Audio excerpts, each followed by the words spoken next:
الفرقان الحميد. أعوذ بالله من الشيطان الرجيم.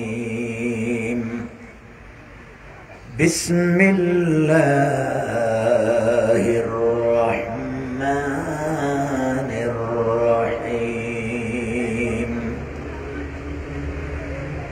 ولنبلونكم بشيء من الخوف والجوع ونقص من الأموال والأنفس والثمرات. وقال تبارك وتعالى: ظهر الفساد في البر والبحر بما كسبت أيدي الناس. وقال النبي صلى الله عليه وسلم: الكيس من دان نفسه وعمل لما بعد الموت. সকল ভাইরা খুব মনোযোগ দিয়ে মহব্বতের সহিত কয়েক মর্তবা দুরূদ শরীফ পড়েন। সাল্লাল্লাহু আলা সাইয়্যিদিনা ওয়া মাওলানা মুহাম্মদ ওয়া আলা আলিহি ওয়া আসহাবিহি ওয়া সাল্লাম। সাল্লাল্লাহু আলা সাইয়্যিদিনা ওয়া মাওলানা মুহাম্মদ ওয়া আলা আলিহি ওয়া আসহাবিহি ওয়া সাল্লাম। আর একটু মনোযোগ দিয়ে পড়েন। বালাগাল উলা বিকামালিহি কাশাফাত দুজা বিজামালিহি حسنت جميع خصاله صلوا عليه وآله. قدموں میں مصطفیٰ کی میرا مزار ہوتا، وہ خاک پاک ہوتی میں خاک سار ہوتا. بلغ العلا بکمالہ کشف الدجا بجمالہ حسنت جمیع خصالہ صلوا علیہ وآلہ. ঐতিহ্যবাহী গৌরপীর যুব সমাজের উদ্যোগে আয়োজিত আজকের এই প্রথমবারের মতো তাফসীরে কালামুল্লাহ শরীফের মজলিসের সম্মানিত সভাপতি, এই মসজিদের দীর্ঘদিনের ইমাম সাহেব, উপস্থিত হযরত উলামায়ে কেরাম,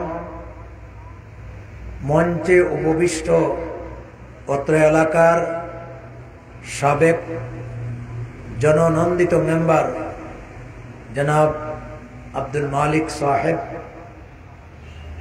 সম্মানিত আমার এলাকাবাসী, পর্দার অন্তর্গত আমার মা বোনেরা, আল্লাহ রাব্বুল আলামিনের দরবারে লাখো কোটি শুকরিয়া পেশ করছি। বর্তমান এই মুবারক চাঁদ, রজবের চাঁদ শেষ হওয়ার পথে, খুব কাছে মাহে রমজানুল মুবারক, আমরা মাঝখানে শাবান মাসটা আছে। রাসূল করিম সাল্লাল্লাহু আলাইহি ওয়াসাল্লাম রজবের চাঁদ দেখার পরে আল্লাহ তাআলার কাছে বরকতের দোয়া করেছেন, আল্লাহুম্মা বারিক লানা ফি রজব ওয়া শাবান ওয়া বাল্লিগনা রমাদান। ইতিমধ্যে রজবের বরকত শেষ হয়ে গেছে, শাবান শুরু হবে। আর সারা বছরের ভিতরে কাঙ্ক্ষিত মাস, বছরের ভিতরে শ্রেষ্ঠ মাস মাহে রমজানুল মুবারক, যে মাসের জন্য একটা বছর আগ থেকে নবীজি অপেক্ষা করতেন। আল্লাহর রাসূল বলেছেন রাগিমা আনফুন রাগিমা আনফুন রাগিমা আনফুন, সেই সমস্ত মানুষগুলির নাক মুখ ধুলোমলিন হোক। কিলা ইয়া রাসূলুল্লাহ মান রাগিমা আনফুন, সাহাবীরা প্রশ্ন করলেন কাদের জন্য এই বদদোয়া? রাসূলুল্লাহ বললেন সারা বছর অপেক্ষা করে রমজানের মতো কাঙ্ক্ষিত মাস পাওয়ার পরে যারা গুনাহ মাফি করাইতে পারে নাই এদের জন্য বদদোয়া। আর এই মাসটা যদি কেউ অর্জন করতে পারে, মান সামা রমাদানা ঈমানান ওয়া ইহতিসাবান গুফিরা লাহু মা তাকদ্দামা মিন যামবিহি, আল্লাহর হাবিব বলেছেন যারা ঈমানের সাথে সওয়াবের আশায় পুরা রমজানুল মুবারকের সিয়াম সাধনা করবে, একটি মাসের বিনিময়ে তার বান্দা বান্দির অতীতের সকল গুনাহ খাতা মাফ করে দিবেন। তো এই মাসটাকে সামনে রেখে আমরা আজকের এই মুবারক মজলিসে উপস্থিত হয়েছি। যে আল্লাহ রাব্বুল আলামিন আমাদেরকে এই ভালো কাজে হাজির হওয়ার তৌফিক দিলেন, সেই আল্লাহর দরবারে অন্তরের অন্তঃস্থল থেকে কালিমাতুশ শুকর আদায় করি। মনোযোগ দিয়া সবাই পড়ি আলহামদুলিল্লাহ। আর একটু জোরে সোরে বলি আলহামদুলিল্লাহ। আমার সাথে সবাই পড়েন রব্বানা লাকাল হামদ হামদান কাসীরা মুবারাকান তাইয়্যিবা ইয়া রাব্বি লাকাল হামদু কামা ইয়ানবাগি লিজালাল ওয়াজহিকা ওয়া আযীমি সুলতানিকা। আল্লাহর নবীর শেখানো ভাষায় আল্লাহর দরবারে আবারও অসংখ্য কালিমাতুশ শুকর আদায় করেছি। এই জন্য আল্লাহ যদি দয়া না করতেন আজকের মাহফিল হতো না। এবং এই এলাকাটা আসলে আমাদের এই টুকের বাজারের বৃহত্তর টুকের বাজারের ভিতরে অত্যন্ত দারিদ্র পীড়িত। নদীর ভাঙ্গনের কারণে পুরা গ্রামটাকে দুইটা ভাগ করে ফেলেছে। আজকে অনেকে রাস্তার ধারে কোনো মতে জীবনযাপন করছেন। আসলে আমরা কপাল বুড়া, আমরা দুর্ভাগ্য জাতি। যারা শাসক গোষ্ঠী ছিলেন উন্নয়নের জোয়ার ছুটিয়েছেন, কিন্তু এই সমস্ত দারিদ্র মানুষগুলি এদের চোখে পড়ে না। তবে আমি আল্লাহর কাছে খুব আশাবাদী। একটা জিনিস ভালো করে দেখবেন, গরিব যারা হয়, দারিদ্র যারা হয়, এরার মন কিন্তু বড় থাকে। আল গিনাউ গিনান নফস, যার মন ধনী সে বড় ধনী। এবং রাসূলুল্লাহ সাল্লাল্লাহু আলাইহি ওয়াসাল্লাম বলেছেন কিয়ামতের দিন ধনীদের 70 বছর আগে গরিবরা বেহেশতে চলে যাবে। এই জন্য আর্থিক দিক দিয়া আমরা আমাদের বসবাসের দিক দিয়া যতই দারিদ্র হই না কেন মনটাকে ছোট করব না, মনটাকে বড় রাখবো। আর এদের মন যে বড় মহৎ, আজকের এই মাহফিল প্রমাণ করছে। আমি তো ভাবছিলাম না যে এই যুবকগুলি আপনাদের দোয়া নিয়ে এত সুন্দর আয়োজন করবে, এত সুন্দর মঞ্চ করবে। আমার তো মনটা ঠান্ডা হয়ে গেছে। আমি আরেকটা প্রোগ্রামে ছিলাম দূরে, এই জন্য এই মাহফিল দেখার সুযোগও হয় নাই। তো এটা একটা আন্তরিকতার বহিঃপ্রকাশ। এরা যে আল্লাহ আল্লাহর রসুলকে মহব্বত করে, কোরআন প্রেমিক, ইসলাম প্রেমিক, আজকের মাহফিল যেভাবে তারা উপহার দিয়েছে, এটা তার মহত্বের এবং বড়ত্বের বহিঃপ্রকাশ। আল্লাহর কাছে দোয়া করি আজকের আয়োজনকে আল্লাহ কবুল করুন, আপনার উপস্থিতিকে আল্লাহ কবুল করুন। এই মাহফিলটাকে আমাদের সকলের হেদায়ত এবং নাজাতের জন্য জরিয়া বানায়া দেন। দিনের শুরু থেকে আমন্ত্রিত ওলামায়ে কেরামদের জবান থেকে আপনারা অত্যন্ত মূল্যবান আলোচনা শুনেছেন। আমাকে আপনারা এখানে প্রধান মেহমান বানিয়েছেন। আসলে এটা উচিত হয় নাই। আমি তো আপনাদের বাড়ির লোক, ঘরের লোক, আবার কিসের মেহমান। তো আপনাদের এই যে আন্তরিকতা, আপনারা যে আমাকে সম্মান দিয়েছেন, আমি আল্লাহর কাছে দোয়া করি দুনিয়া এবং আখিরাতে আপনাদের সম্মান বাড়ায়া দেন। আমি পবিত্র কুরআনুল কারীমের সূরাতুল বাকারার 155 নম্বর আয়াত তেলাওয়াত করছি। দায়িত্বশীল ভাইদের পক্ষ থেকে আমাকে বর্তমান বিশ্বের সমাজ ব্যবস্থা, বর্তমান মানুষের প্রেক্ষাপট, এই বিষয়কে সামনে রেখে কথা বলার জন্য কয়েকজন অনুরোধ করেছেন। বর্তমান বিশ্বের অবস্থা কি আর বর্তমান আমাদের অবস্থা কি, এটা তো ব্যাখ্যা দিয়ে বলার সুযোগ নাই। আমি এইভাবে উদাহরণ দেই। এক মহিলা গর্ভবতী হইয়া ডাক্তারের কাছে গেছিল। তো ডাক্তার বলেছিল যে মা, তোমার গর্ভব্যথার এখনো 3 মাস বাকি। এটা নিয়ে এত দুশ্চিন্তার কোনো কারণ নাই।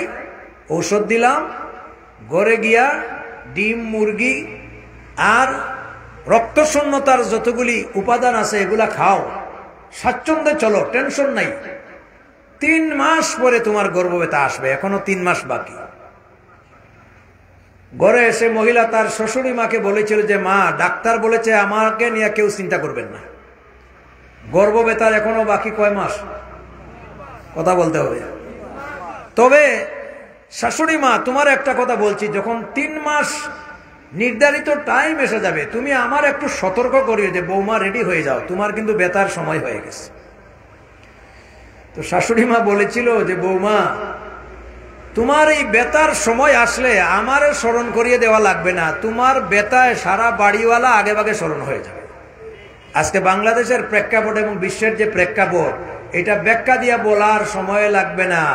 আমরা কোন সমস্যায় আছি এটা সবাই আমরা হাড়ে হাড়ে উপলব্ধি করছি। এই যে পরিস্থিতি, আমরা আছি অভাব অনটনে, আমরা আছি এক একটার পর এক একটা বিপদ আপদে। মাত্র কিছুদিন হলো আল্লাহর এক গজব আমাদের কাছ থেকে চলে গেল। বিশ্বের মানুষের চিন্তা, কান্নাকাটি, দোয়া, এগুলার কারণে আল্লাহ তাআলা এই গজব থেকে বিশ্ববাসীকে আপাতত মুক্তি দিয়েছেন। এখন আবার নতুন করে আরেকটা জীবাণু তৈরি হয়েছে। তো একটার পর এই যে একটা আমরা বিভিন্ন মুশকিল, আল্লাহর দেওয়া এই সমস্ত আযাব আর গজবের সম্মুখীন হচ্ছি, এটা চলমান থাকবে কিয়ামত পর্যন্ত। এগুলা হয় কেন? আল্লাহ তাআলা ১৫০০ বছর আগে কোরআনে কারিমে এর দিক নির্দেশনা দান করেছেন, বলেন সুবহানাল্লাহ। আল্লাহ রাব্বুল আলামিন বলছেন, ওয়ালা নাবলুওয়ান্নাকুম বিশাইইম মিনাল খাউফি ওয়াল জু'। আমি আল্লাহ রাব্বুল আলামিন অবশ্যই তোমাদেরকে পরীক্ষা করব, আতঙ্কগ্রস্ত করে, ভয় ভীতি দিয়ে, ওয়াল জু', তোমাদের মাঝে অভাব অনটন দিয়ে, ওয়া নাকসিম মিনাল আমওয়ালি ওয়াল আনফুসি ওয়াস সামারাত, তোমাদের জান, তোমাদের মাল, এমনকি তোমাদের অর্জিত সম্পদ, ফসলাদি হঠাৎ করে বিনষ্ট হয়ে যাবে। এগুলা যখন তোমাদের মাঝে আসবে, মুমিনদের দায়িত্ব হচ্ছে যে বুঝতে হবে এটা আসছে কার পক্ষ থেকে। জোরে বলতে হবে, কেন এসেছে? আল্লাহ বলছেন ওয়ালা নাবলুওয়ান্নাকুম, এই বিষয়গুলি ঈমানের পরীক্ষার জন্য, শুধুমাত্র আকর্ষিক সমস্যা না, আমাদের এই দুনিয়ার জীবনটা পরীক্ষা। আল্লাহ রাব্বুল আলামিন সূরাতুল মুলকের ২ নম্বর আয়াতে আল্লাহ পাক বলেছেন, আল্লাযী খালাকাল মাউতা ওয়াল হায়াতা লিয়াবলুয়াকুম আইয়ুকুম আহসানু আমালা। তিনি আল্লাহ যিনি তোমাদের জন্য মৃত্যু সৃষ্টি করেছেন, ওয়াল হায়াত, জীবন সৃষ্টি করেছেন। মৌতের মালিককে, জীবনের মালিককে। তাহলে জীবন এবং মরণ স্রষ্টাকে কেন সৃষ্টি করেছেন? লিয়াবলুয়াকুম, এই একই কথা, যাতে তোমাদের এই জীবনটা আল্লাহর কাছে পরীক্ষা হতে পারে। লিয়াবলুয়াকুম আইয়ুকুম আহসানু আমালা, জীবন আর মরণের মাঝে যতটুকু সময় আল্লাহ দিয়েছেন, আমলের দিক দিয়ে কারা ভালো, ইবাদত বন্দেগীর দিক দিয়ে কারা ভালো, যাতে পরীক্ষা করা যায়। সুবহানাল্লাহ। ভাইরা, এই আয়াতের তাফসিরে, যেহেতু তাফসির মাহফিল, এই জন্য একটু তাফসিরের আলোকে কথাগুলি শোনার চেষ্টা করি। এই আয়াতের তাফসিরে ভারত উপমহাদেশের যিনি হাদিস বিশারদ এবং উল্লেখযোগ্য তাফসীর কারক। তিনি হলেন আল্লামা শেখ সানাউল্লাহ পানিপতি রহমতুল্লাহি আলাইহি। তার লেখা তাফসীরের নাম তাফসীরে আল মাজহারি। কোরআন এমন এক কিতাব, পৃথিবীর বহু ভাষায় অনুবাদ হয়েছে। দুনিয়ার বিদগ্ধ কোরআনের পণ্ডিত যারা ছিলেন তারা এই কোরআন থেকে নির্যাস বের করেছেন। এই জন্য তাফসীরের অভাব নাই। এক একটা আয়াতের ভিতরে হাজারো হাজারো ব্যাখ্যা বের করেছেন। মেহেদি ঘষলে যেমন রং বের হয়, এইভাবে কিয়ামত পর্যন্ত কোরআন চর্চা করলে কত ব্যাখ্যা বের হবে, কিন্তু যতই ব্যাখ্যা বের হোক না কেন কোরআনের ব্যাখ্যা শেষ করা যাবে। আল্লামা শেখ সানাউল্লাহ পানিপতি রহমাতুল্লাহ আলাইহি বলেন, এই দুনিয়ার একটা সিস্টেমেটিক নিয়ম আছে। যারা প্রতিষ্ঠানে লেখাপড়া করে, স্কুল বলেন, কলেজ বলেন, মাদ্রাসা বলেন, ভার্সিটি বলেন, বৎসরে ছাত্রদের মাঝ থেকে 2 বার বা 3 বার পরীক্ষা নেওয়া হয়। পরীক্ষা আসার সময় ছাত্ররা বাজে আড্ডা বাদ দিয়া লেখাপড়াতে মনোযোগী হয়ে যায়। সে বুঝে যদি পরীক্ষায় ফেল মারি আমার ভবিষ্যৎ অন্ধকার, আমার বাবার যত স্বপ্ন আছে সব স্বপ্ন ধূলিসাৎ হয়ে যাবে। ঠিক তেমনি ভাবে আল্লাহ রাব্বুল আলামিন এই দুনিয়াটা মুমিনদের জন্য পরীক্ষার সেন্টার বানায়া দিয়েছেন। এটা একটা পাঠশালা,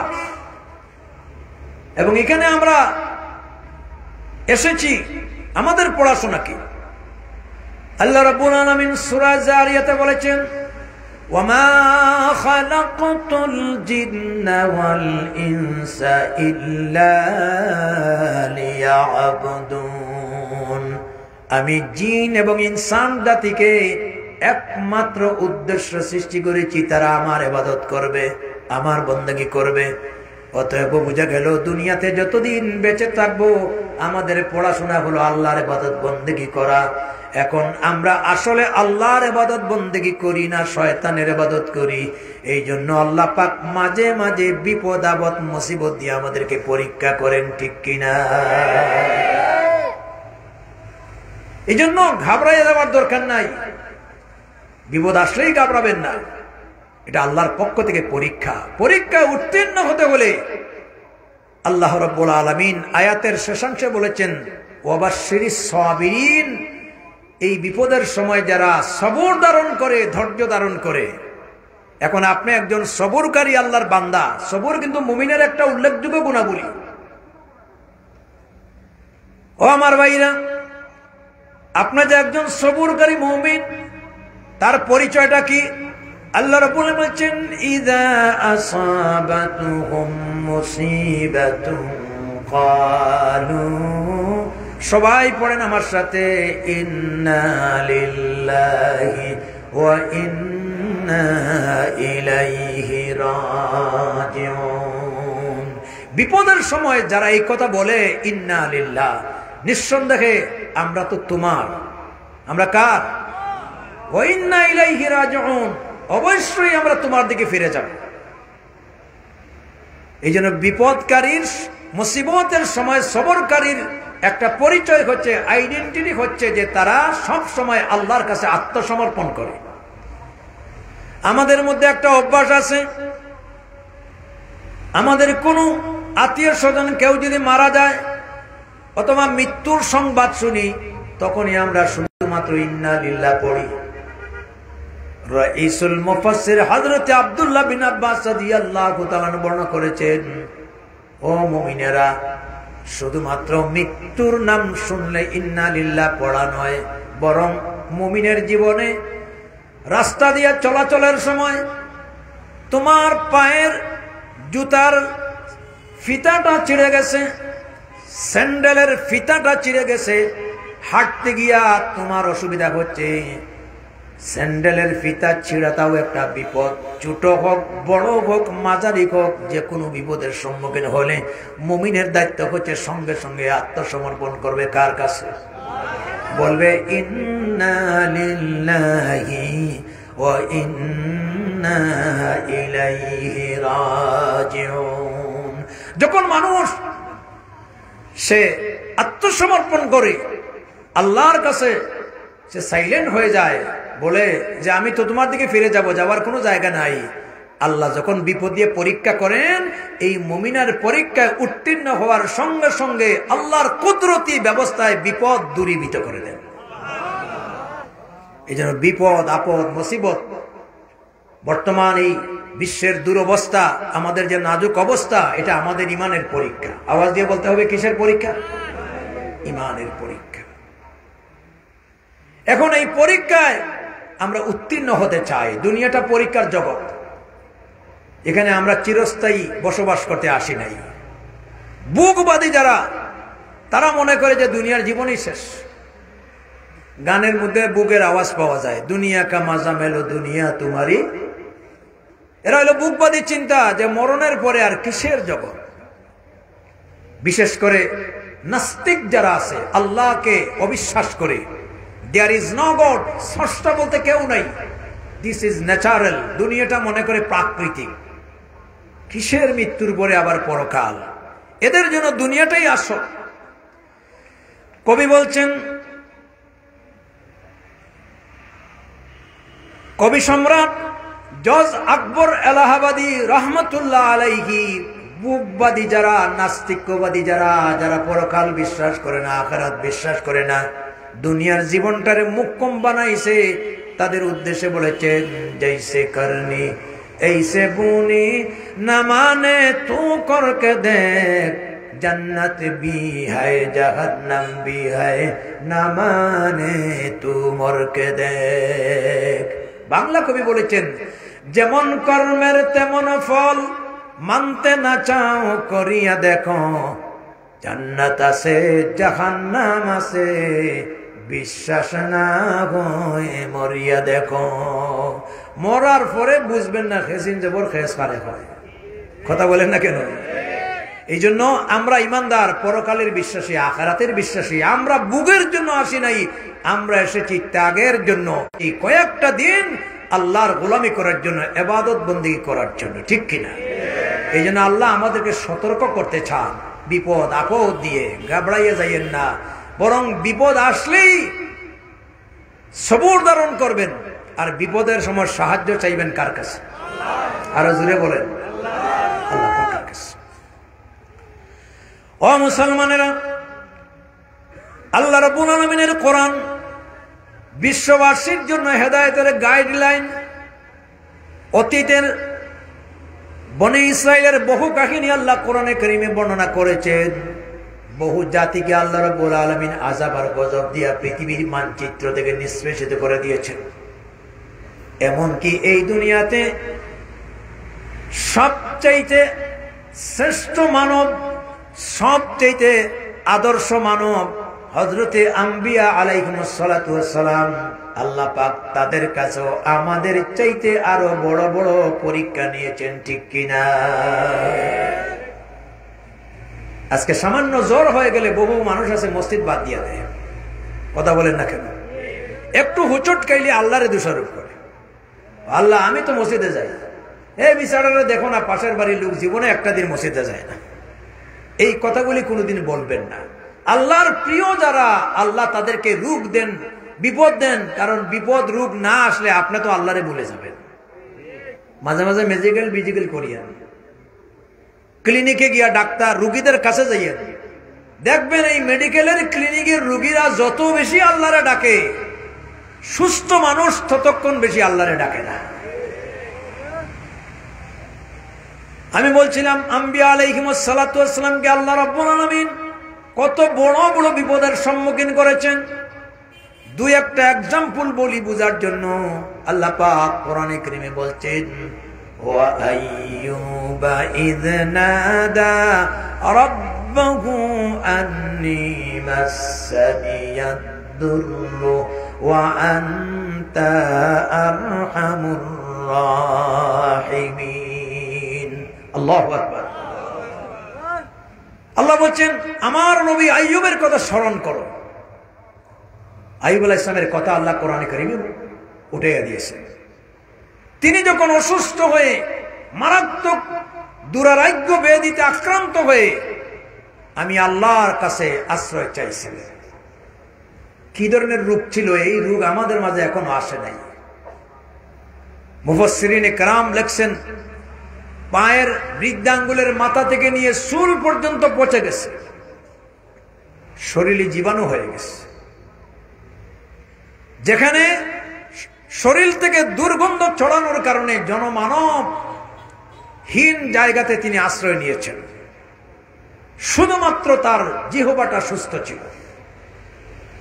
এই জিহ্বা দিয়ে তিনি এত অসুস্থ, এত ব্যাধি, এত বড় আক্রান্ত হওয়ার পরেও তিনি আল্লাহ পাকের জিকির ফিকিরে থাকতেন। জবান দিয়ে আল্লাহর জিকির করতেন। লা ইলাহা ইল্লাল্লাহ, জোরে জোরে লা ইলাহা ইল্লাল্লাহ, লা ইলাহা ইল্লাল্লাহ। আল্লাহ পাক কোরআনে কারিমে বলছেন, আলা বিযিকরিল্লাহি তাতমাইন্নুল কুলুব, জেনে রাখো আল্লাহর জিকিরের মাঝে মুমিনের আত্মার প্রশান্তি রয়েছে। ঠিক কিনা? ওনার স্ত্রী একদিন স্বামীর কাছে বললেন, আপনি এত বড় ব্যাধি আক্রান্ত, চিকিৎসা করেন, ডাক্তারি ঔষধ নেন। আসলে বেমার, অসুস্থতা যদি আমরা হয়ে যাই, চিকিৎসা করা সুন্নত। রাসূল করিম সাল্লাল্লাহু আলাইহি ওয়াসাল্লাম বলেছেন, ইন্না লিকুল্লি দাইন দাওয়াউন, পৃথিবীতে এমন কোন রোগ নাই যে রোগের দোয়াই নাই। এই যে চিকিৎসা বিজ্ঞান আল্লাহর বড় একটা রহমত। একটা ডাক্তার হতে গেলে তাকে সায়েন্স নিয়ে পড়াশোনা করতে হয়, মেধা উত্তীর্ণ হতে হয়, হাজার লক্ষ ছাত্রদের ভিতরে বাছাই করে এরপরে তাকে চিকিৎসায় নেওয়া হয়। ঠিক কিনা? এরপরেও প্রথম তার শিক্ষা হচ্ছে, ক্লাস হচ্ছে লাশ কাটা করে। অনেকে লাশ কাটা দেখে পলায়ন করে চলে আসে। ডাক্তারদের বিজেট বেশি, যদিও কিছু কিছু ডাক্তাররা এই পেশাটারে সেবার মান না নিয়ে এরা এটাকে সোর্স অফ ইনকাম বানাই দিয়েছে।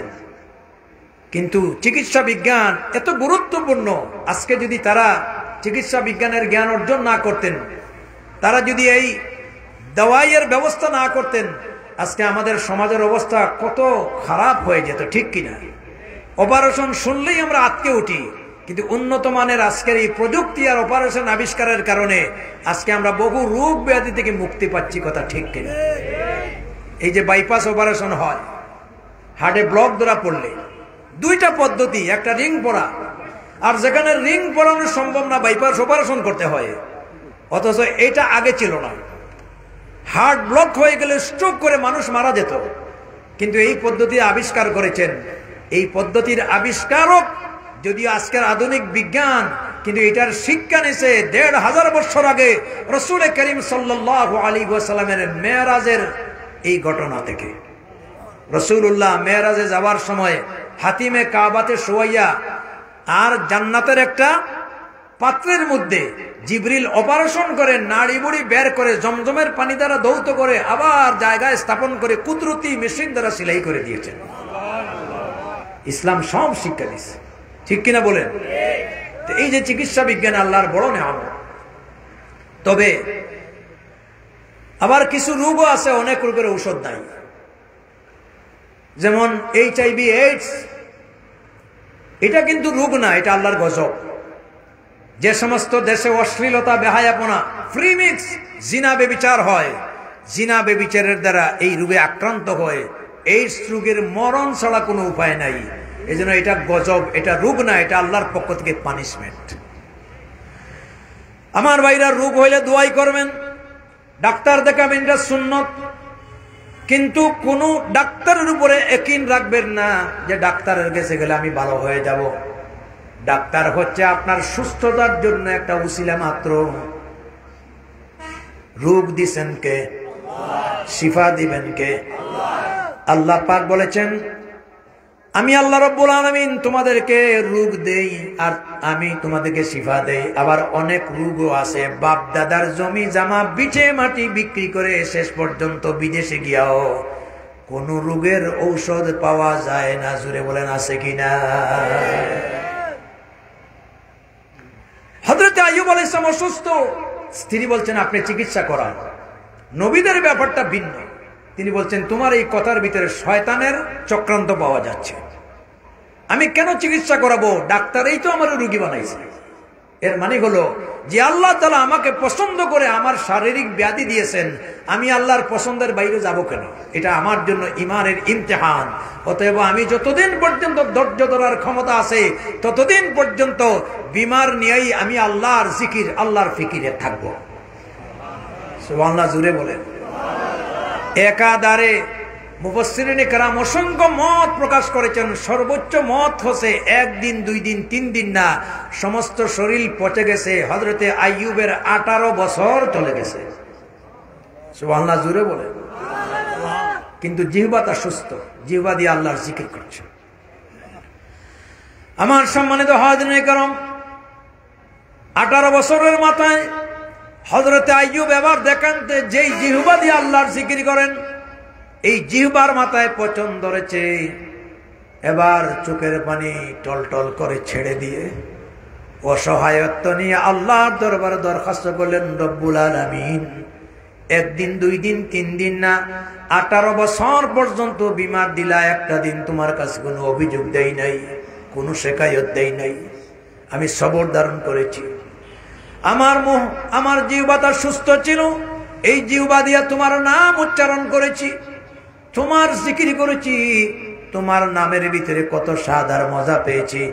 আল্লাহ আল্লাহ ক্যা মুবারক নাম গায়ে, আল্লাহ আল্লাহ আশিকো কা কাম হায়। আল্লাহর শব্দ ইসমে আজম, এই নাম উচ্চারণের ভিতরে মুমিনের মনের ভিতরে যত মজা পাওয়া যায়, অন্য কোন শব্দের ভিতরে ততটুকু মজা পাওয়া যায় না। একমাত্র আল্লাহওয়ালা মানুষ, আল্লাহর ওলি যারা, এরাই একমাত্র আল্লাহর জিকিরের ভিতরে কি মজা তারাই বুঝে। কথা ঠিক কিনা? অতএব রব্বুল আলামিন 18 বছর পর্যন্ত আমার ব্যাধি দিলা, একটা দিন কোনো অভিযোগ করি নাই।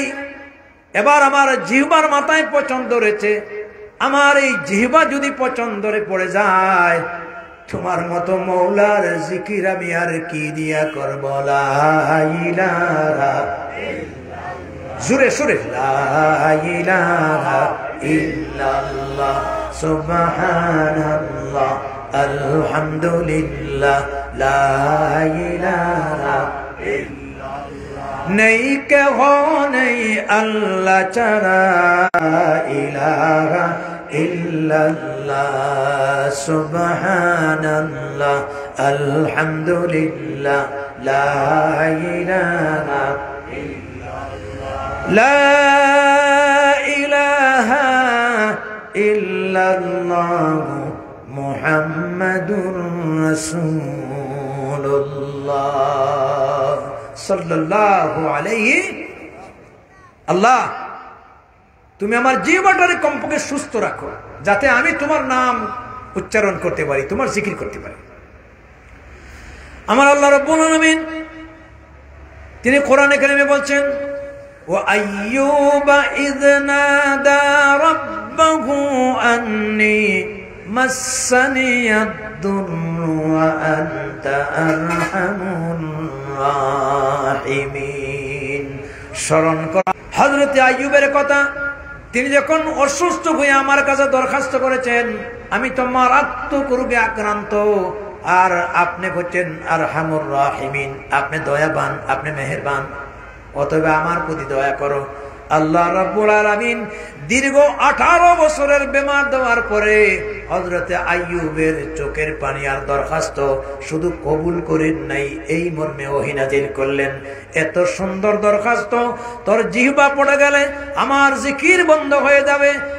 এই দরখাস্ত কোন আমি আল্লাহ রাব্বুল আলামিন শুধু কবুল করি নাই, যারে আইয়ুব এই মর্মে তোর উপরে ওহী নাযিল করলাম, দীর্ঘ 18 বছরের বেমার দূর করে আবার নব যৌবন ফিরাইয়া দিলাম। সুবহানাল্লাহর আওয়াজে তো আসতে কেন? ওয়া হুয়া মারিদতু ফাহুয়া ইয়াশফিন, আমরা অসুস্থ হলে শিফা দেন কে? الذي هو يطعمني ويسقين। ক্ষুধার্ত হলে অথবা তৃষ্ণার্ত হলে খাবার দাবার পানাহারের ব্যবস্থা করেন কে? জোরে বলেন তো দেখি। এ আল্লাহ আছেন কি নাই? সুতরাং বিপদে ঘাবড়াইয়ে যাওয়ার দরকার নাই। সাহায্য চাইতে হবে কার কাছে? নবীরা পর্যন্ত সাহায্য চাইছেন কার কাছে? আল্লাহ রাব্বুল আলামিন আরো বর্ণনা করছেন, বেশি বলবো না।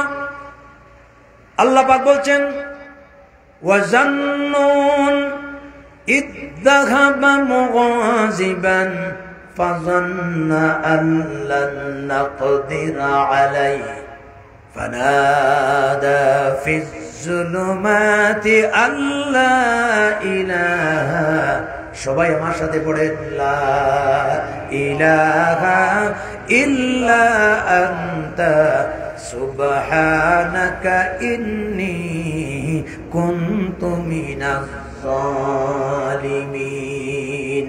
এত সুন্দর কোরআনের কথা। আল্লাহু আকবার। কোরআনের চাইতে মজার ওয়াজ আর পৃথিবীতে নাই।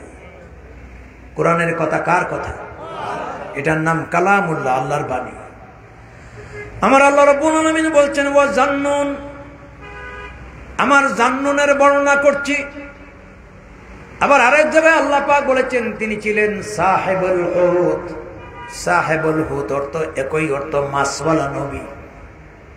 হযরত ইব্রাহিম সালামকে মাছওয়ালা নবী বলে সম্বোধন করেছেন এই জন্য, যিনি সমুদ্রে ঝাঁপিয়ে পড়ার কারণে আল্লাহ রাব্বুল আলামিন বিশাল তিমি মাছের খাদ্য বানাইয়া দিয়েছিলেন। আল্লাহু আকবার।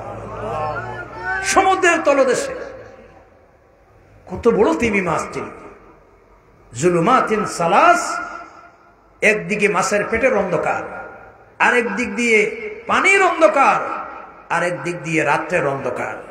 মাছের পেটে কোনো দরওয়াজা আছে? জানালা আছে? কিন্তু মাছের প্রতি আল্লাহর আদেশ ছিল, খবরদার আমার ইউনুসকে তুই গিলে খাবি না, পাকস্থলিতে সযত্নে রাখবে, যেভাবে মায়ের গর্ভে সন্তান গর্ভতলিতে সযত্নে থাকে। সুবহানাল্লাহ। হযরত ইউনুস আলাইহিস সালাতু ওয়াস সালাম যখন তিনি মাছের পেটের গ্রেফতার হয়ে গেলেন, তার জ্ঞান ফিরে এলো। এবার চিন্তা করলেন মাছের খাদ্য হওয়াটা এটা আল্লাহ রাব্বুল আলামিনের আদেশ। এখন যদি চিল্লাইয়া ডাক দেই কেউ শুনবে না, কোনো মানুষের সঙ্গে কমিউনিকেশন করা যাবে না। অতএব যে আল্লাহ রাব্বুল আলামিন আমাকে মাছের খাদ্য বানিয়ে দিয়েছেন, সেই আল্লাহরে ডাকা ছাড়া বাঁচার কোনো উপায় নাই। ডাকতে হবে কারে? আরো জোরে বলেন। কি ভাষাটা ডাকছেন দেখেন। আল্লাহ এটাকে আয়াতে কারিমা বানিয়ে দিয়েছেন। আমরা অনেকে এটারে খতমে ইউনুস নামে অভিহিত করেছি। আসলে এই আয়াতটা কোন খতম টতমের জন্য আল্লাহ নাজিল করেন নাই। ভুল বুঝবেন না। অনেকে বিপদে পড়লে খতম পড়ায়। খতমে ইউনুস পড়তে কত টাকা লাগে? আমি কই 1 টাকাও লাগে না, খালি পড়া লাগে। নিজে পড়বেন। হযরত ইউনুস আলাইহিস সালাতু ওয়াস সালামের জবান থেকে তিনি আল্লাহর ডাক দিয়েছিলেন। তার ডাকটা কেমন ছিল? লা ইলাহা ইল্লা আনতা, আয় আল্লাহ তাআলা তুমি ছাড়া কোনো ইলাহ নাই, তুমি ছাড়া কোনো পরওয়ারদিগার নাই, তুমি ছাড়া কোনো মাবুদ নাই। সুবহানাকা ইন্নী কুনতু মিনাজ জালিমিন। তুমি তো মহিয়ান, তুমি তো গরিয়া, তোমার পবিত্রতা ঘোষণা করছি। আর আমি তো অপরাধী। আল্লাহু আকবার। এই আয়াতে কারিমা আমরা বেশি বেশি করে আমল করতে পারবো তো? নিজেরা আমল করতে পারবো তো? বেশি করে আমল করবেন। নারী পুরুষ ঘরে বিপদের সময়, মুসিবতের সময় আয়াতে কারিমার উপরে আমল করবেন। এখন তিনি আল্লাহর কাছে কিভাবে আত্মসমর্পণ করেছেন? বলেছেন আমি তো অপরাধী, জালিমদের অন্তর্ভুক্ত। আসলে আম্বিয়া আলাইহিমুস সালাতু ওয়াস সালাম হচ্ছেন মাসুম, যাদের আগে পিছে কোনো ধরনের গুনাহ নাই। আল্লাহ সমস্ত পাপ পঙ্কিলতা থেকে নবীদের জীবন হেফাজত করেছেন। কিন্তু তিনি যে অপরাধী বললেন, মুফাসসিরিন ইকরাম লেখছেন এটা উম্মতের জন্য শিক্ষা।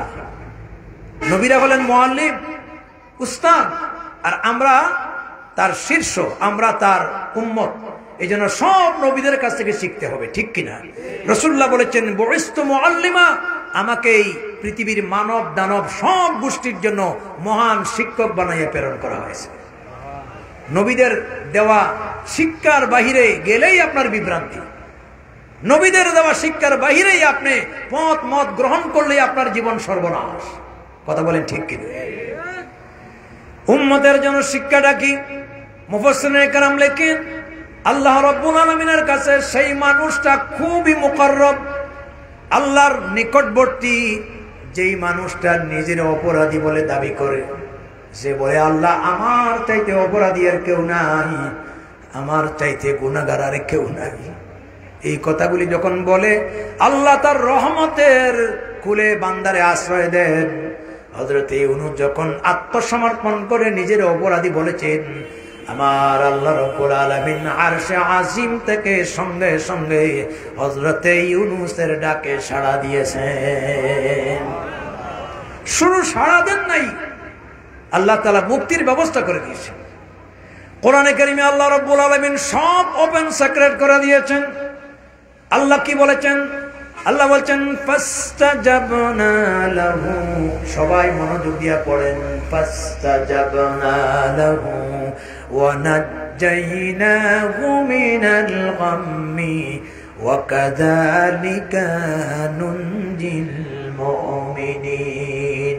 ইউনূস রে, তুমি তো সমুদ্রের তলদেশে মাছের পেটে, আর সেখান থেকে তুমি আমারে ডাক দিছো, তোমার ডাক তো কেউ শুনে নাই, কিন্তু আমি আল্লাহ পাক আরশে আজিমের মালিক, ওই আসমান থেকে তোমার ডাকে সাড়া দিয়েছি।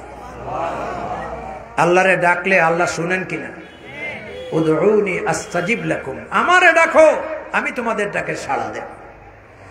আল্লাহ রাব্বুল আলামিন বলছেন, শুধু সাড়া দেই নাই, ওয়া নাজ্জাইনাহু, মাছের পেট থেকে তোমাকে পরিত্রাণ দিলাম। মুফাসসিরিনে কেরাম লেখছেন, মাছের পেটের ভিতরে আল্লাহ রাব্বুল আলামিন এক ধরনের প্রচন্ড বেদনা দিলেন। যেইভাবে গর্ভবতী মায়েদের বেদনা না আসলে সন্তান প্রসব হয় না, এই বেদনাটা কিন্তু গর্ভবতী নারীর জন্য আল্লাহর একটা বড় নিয়ামত। যদি বেদনা না আসে, ইনজেকশন দিয়া বেদনা তুলতে হয়। কথা ঠিক কিনা? আল্লাহ রাব্বুল আলামিন মাছের পেটের ভিতরে বেদনা দিলেন, আর মাছ এই বেদনা নিয়ে আর সমুদ্রের তলদেশে থাকতে পারি নাই। সমুদ্রের কিনারে যাইয়া হাত করলো, বমি করলো, মাছও বাঁচলো। ইউনূস আলাইহিস সালাতু ওয়াস সালাম বেঁচে গেলেন। আল্লাহ পাক এই কথা বলে শেষ করেন নাই, কিয়ামত পর্যন্ত সমস্ত উম্মতের জন্য, ঈমানদারদের জন্য আল্লাহ পাক শিক্ষণীয় করে আল্লাহ বর্ণনা করেছেন, ওয়া কাযালিকা নুনজিল মুমিনিন। এইভাবে বিপদগ্রস্ত বান্দারা যদি আমার নবী ইউনূসের মতো আমার কাছে সাহায্য চায়, আমি সব বিপদগ্রস্তরে সাহায্য দিয়া থাকি। বিপদ আসে কার পক্ষ থেকে? সাহায্য দিবেন কে?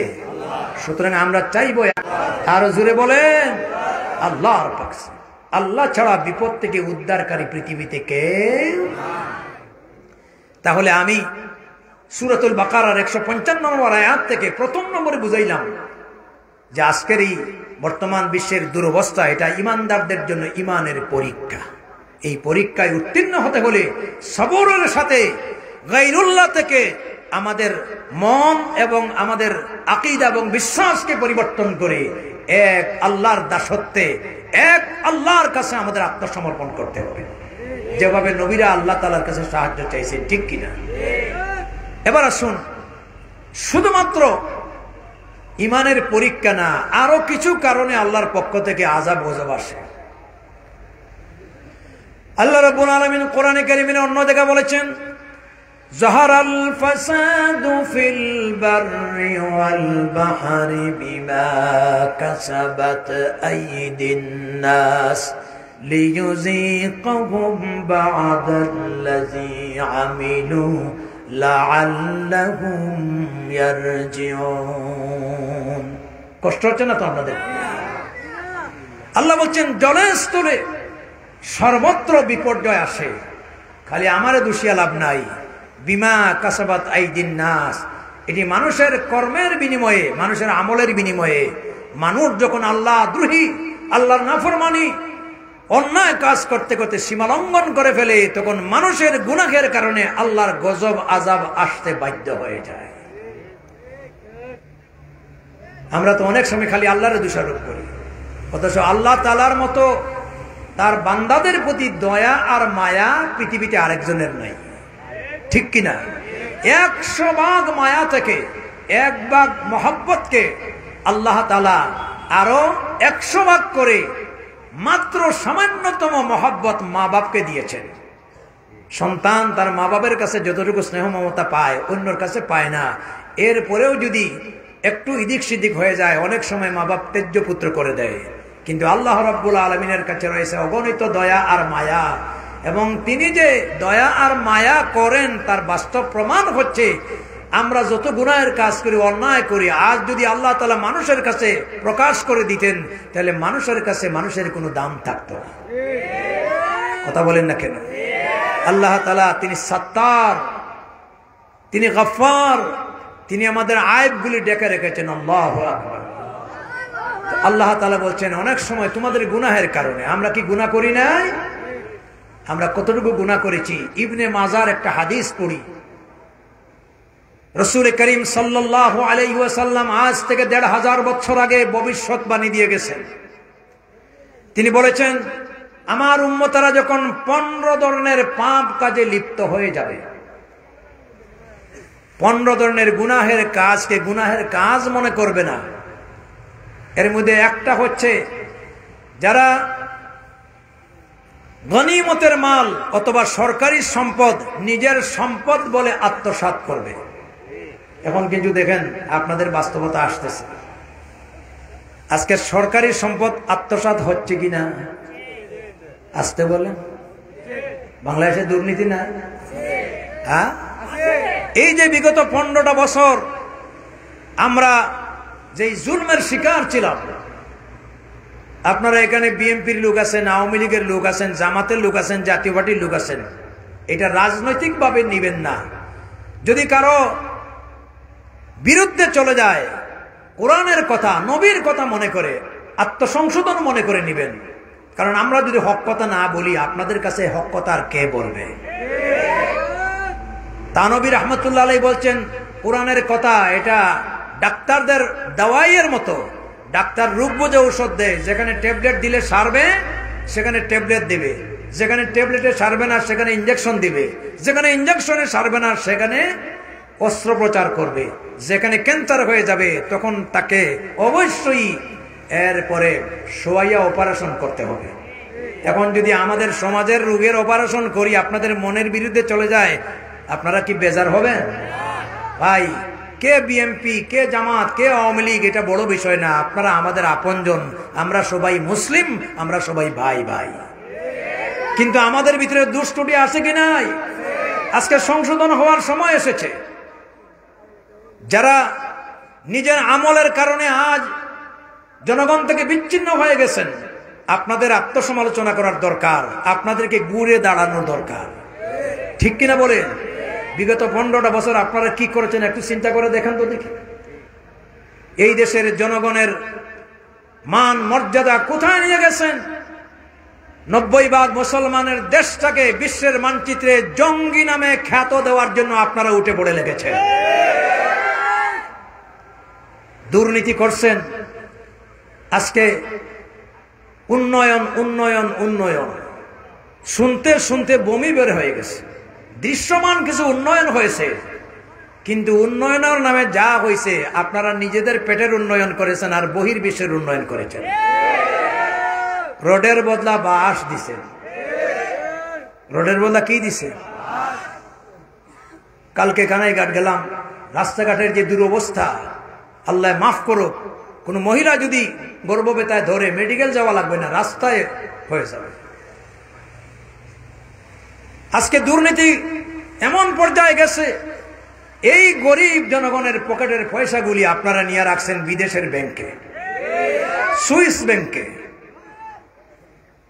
এবং এই ব্যাংকটা যারা বানাইছে এটা আসলে ব্যাংক না, এটা একটা সুরদের টাকা রাখার ব্যাংক।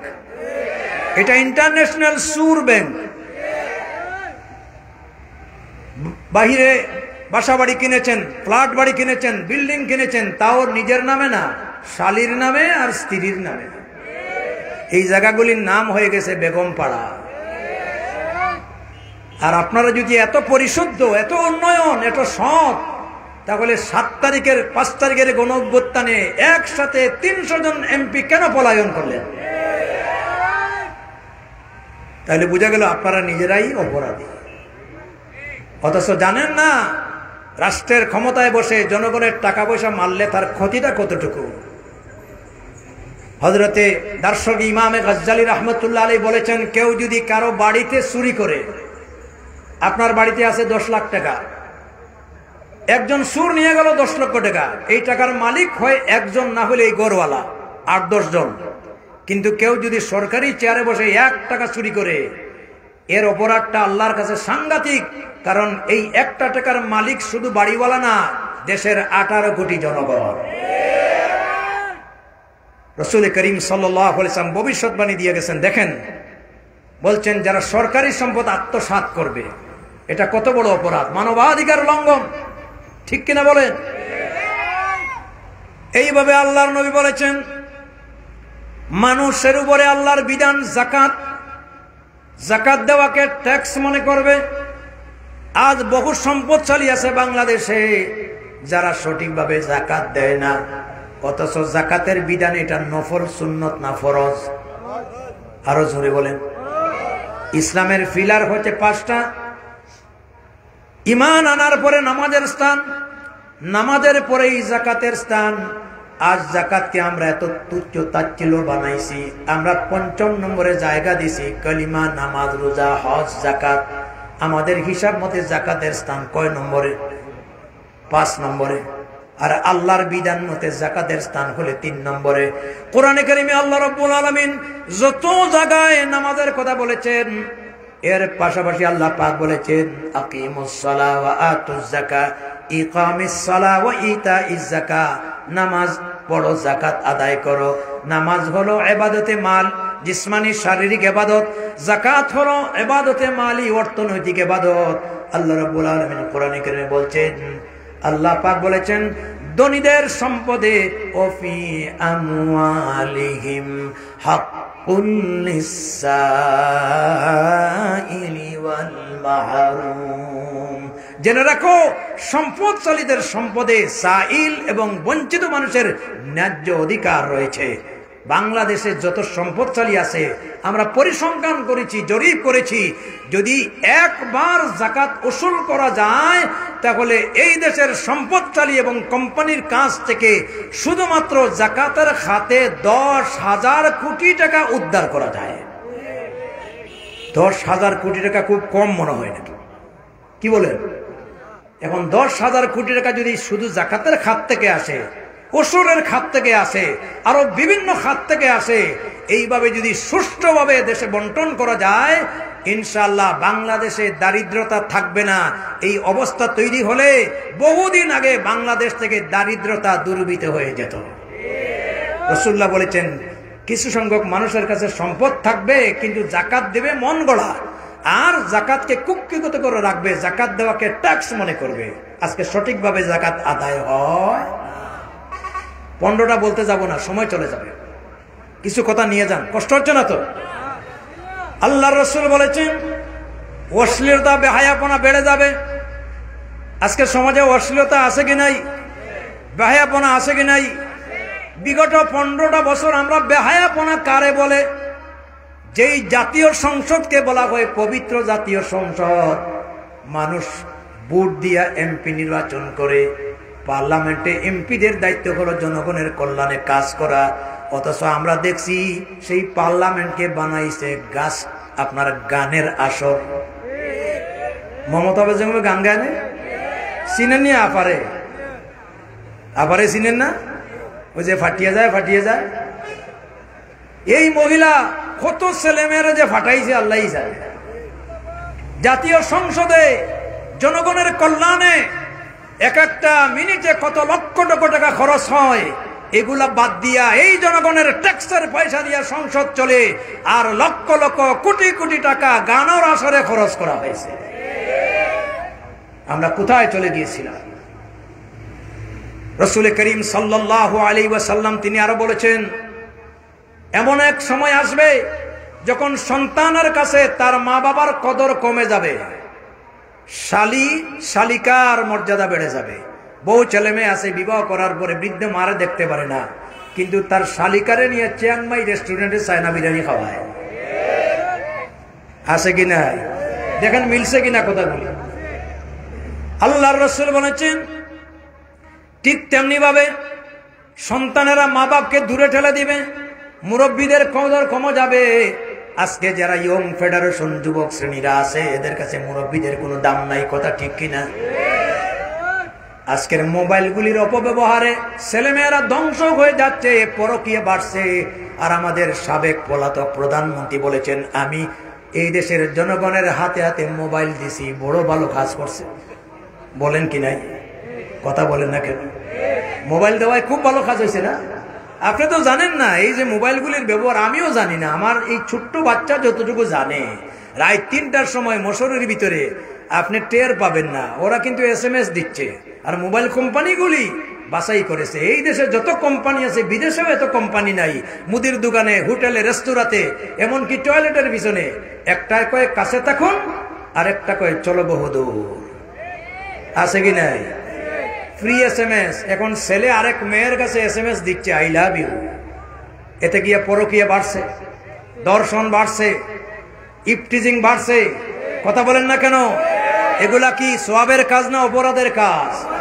আল্লাহ রসুল 15টা বলতে বলতে বলেছেন, যখন এই ধরনের অপরাধ সমাজে সংগঠিত হবে, তখন তসবির দানায় নেয়ার তসবি ছিঁড়ে গেলে একটার পর একটা যেমন পড়তে থাকে, তোমরা অপেক্ষা করো, সেই দিন নতুন নতুন নামে আযাব আর গজব আসবে, রক্তৃম বৃষ্টি, রক্তের বৃষ্টি হবে।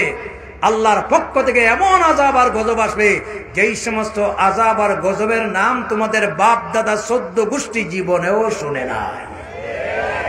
আজকে যতগুলি গজব নয়া নয়া ডিজিটাল নামে আসতেছে, এগুলো আমরা জীবনে শুনছি। জুড়ে বলেন না? এক সময় ছিল কাল বৈশাখী, এরপরে হ্যারিকেন, এরপরে আপনার টর্নেডো, এরপরে সাইক্লোন, এরপরে নার্গিস, এরপরে সিডর, এরপরে আইলা, আরেকদিন শুনবেন খাইলা। এগুলা নতুন না পুরাতন? ভাইরা কষ্ট পাচ্ছেন মনে হয়? শেষ করে নেই না কথাগুলি সম্পূর্ণ করব?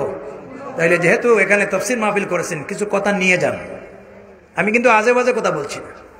আজকালকে তো ওয়াজে আসর নাই, কারণ ওয়াজের ভিতরে গান আর টান না দিলে জনগণে আরাম পায় না। কিছু কিছু গায়করা ওয়াজের ময়দানটাকে, তাফসীরের ময়দানটাকে গান আর কিছু বিনোদনমূলক কথাবার্তা দিয়া কোরআনের আজমত, হাদিসের আজমতকে নষ্ট করে দিয়েছে। এটা গানের আসর না, গানের জায়গা টুকুর বাজার, এখানে কোরআনের জায়গা। কিসের জায়গা? কোরআনের জায়গা। তাহলে আল্লাহ রসুল বলে গেছেন, এগুলা মানুষের কর্মের বিনিময়ে। আজকে যে অবস্থা, আমাদের ইমানের পরীক্ষার চাইতে সবচেয়ে বড় বিষয় হচ্ছে যে আজকের এই দুরবস্থা হচ্ছে আমাদের আমলের ফসল, আমাদের ইবাদত বন্দেগী, আমাদের কর্মকাণ্ডের ফসল। কথা ঠিক কিনা? এখন এগুলা থেকে বাঁচার উপায়টা কি? বাঁচতে তো হবে। কথা বলেন না কেন? বাঁচার উপায় আল্লাহ রাব্বুল আলামিন এই যে প্রথমে আয়াতখানা তিলাওয়াত করছিলাম, সূরাতুল বাকারার 155 নম্বর আয়াত, এর আগের আয়াতে 154 নম্বর আয়াতে বলে দিয়েছে। আমাদের অনেক বাইরে দাঁড়ায় আছেন, আমরা তাদেরকে জায়গা দিতে পারি? ঠান্ডার দিন তো, একটু কাছে আসেন, বাইরে বসেন। আল্লাহর দ্বীনের মজলিস, জিকিরের মজলিস, আপনারা বসেন, আসেন, একটু আসেন, জিকিরের ফিকিরের সাথে সামনে আসেন আর জিকির করেন, লা ইলাহা, জোরে সোরে লা ইলাহা। আমার মনে হয় এই যে রাস্তাটা, এখানে চাটাই দিয়া এদের বসার ব্যবস্থা করে দেন, ওদিকে যাতায়াতের দরকার নাই, আর একটা রাস্তা ওইদিকে আছে। লা ইলাহা সুবহানাল্লাহ আলহামদুলিল্লাহ লা ইলাহা, জোরে জোরে মনোযোগ দিয়া পড়েন, লা ইলাহা সুবহানাল হামদুলিল্লাহ লা ইলাহা আল্লাহু আল্লাহ আল্লাহু আল্লাহ আল্লাহু আল্লাহ আল্লাহু আল্লাহ আল্লাহু আল্লাহ আল্লাহু আল্লাহ আল্লাহু আল্লাহ আল্লাহু আল্লাহ লা ইলাহা ইল্লাল্লাহু মুহাম্মাদুর রাসূলুল্লাহ। পড়েন সাল্লাল্লাহু আলাইহি ওয়াসাল্লাম। আপনারা বসেন, নড়াচড়া করবেন না। খুব গুরুত্বপূর্ণ কথাগুলি রয়েছে।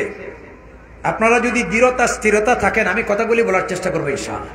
আর তাড়াহুড়া করলে আমি কিন্তু দোয়া করে নেব। আমারে ছেড়ে দিলে আমার জন্য ভালো, কারণ আমার প্রতিদিন 2-3টা মাহফিল।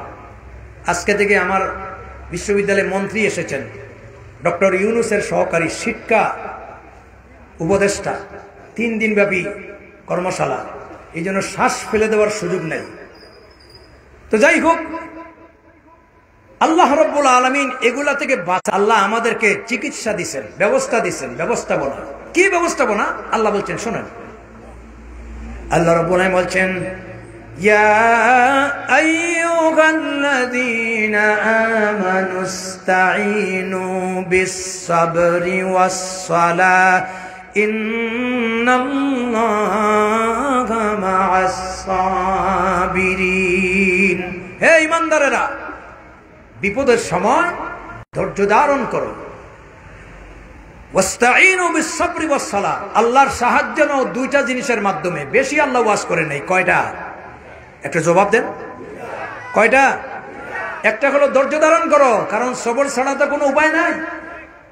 আর ওয়াস-সালাহ, নামাজ কায়েম করো, নামাজে দাঁড়িয়ে দাও। নামাজ হচ্ছে আল্লাহর সঙ্গে বান্দার মেরাজ, মুলাকাত। সমস্ত ইবাদতের ভিতরে নামাজ হচ্ছে এমন একটি ইবাদত, বান্দা বান্দি যখন দাঁড়াইয়া যায় কানে হাত ধরে, তখন তার নামাজ সমাপ্ত হওয়ার আগ পর্যন্ত মাঝখানে কোনো ফাঁক থাকে না, সরাসরি আল্লাহর সঙ্গে কানেকশন হয়ে যায়। তাহলে আমরা নামাজে দাঁড়িয়ে যাব, বিপদের সময় ডাকবো কারে? আল্লাহ বলছেন, ওয়াস্তাঈনু বিস-সাবরি ওয়াস-সালাহ, সাহায্য চাও সবরের দ্বারা আর নামাজের দ্বারা। আমি আল্লাহ, যখনই বান্দা আমার কাছে আত্মসমর্পণ করবে, আমারে ডাকবে, আমার কাছে চাইবে, আমি আল্লাহ তাআলা সঙ্গে সঙ্গে তার বিপদ দূরীভূত করে দেব। ইব্রাহিম আলাইহিস সালামকে আল্লাহ তাআলা বিপদে ফেলে দিয়েছিলেন। নমরুদ অগ্নিকাণ্ড সবার জানা আছে। কাপড় খুলে আল্লাহর এই খলিলকে বেইজ্জতি করেছে।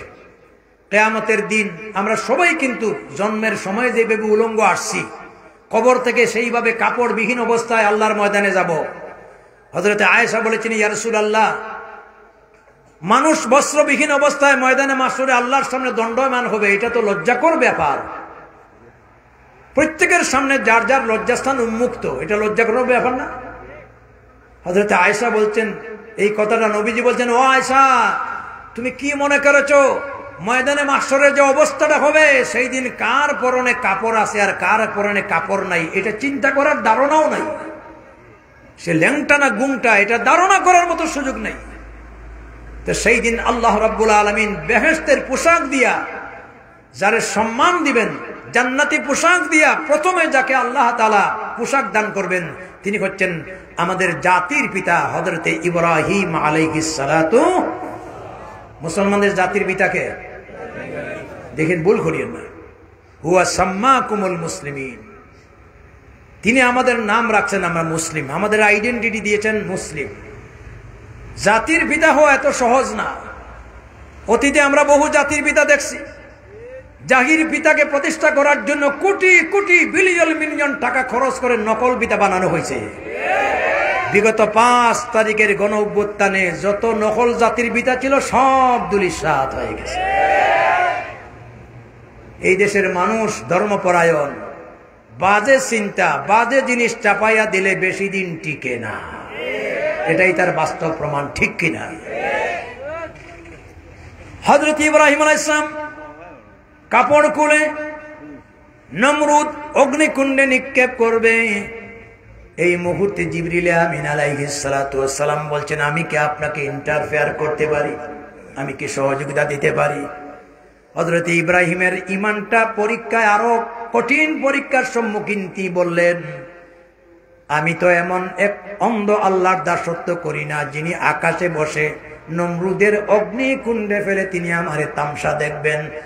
কোন দুঃখে আমার মাবুদ আল্লাহ রাব্বুল আলামিনকে বাদ দিয়া তোমার কাছে সাহায্য চাইবো?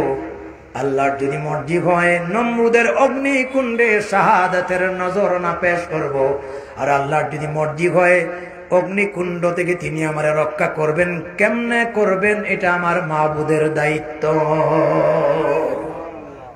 আল্লাহু আকবার, কি পরীক্ষা!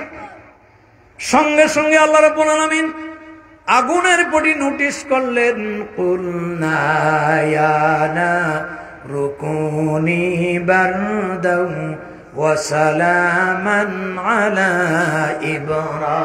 ইব্রাহিম। আগুন রে, আমার খলিল ইব্রাহিমের জন্য শান্তিদায়ক ঠান্ডা হয়ে যা। নির্দেশটা কার? আদেশটা কার?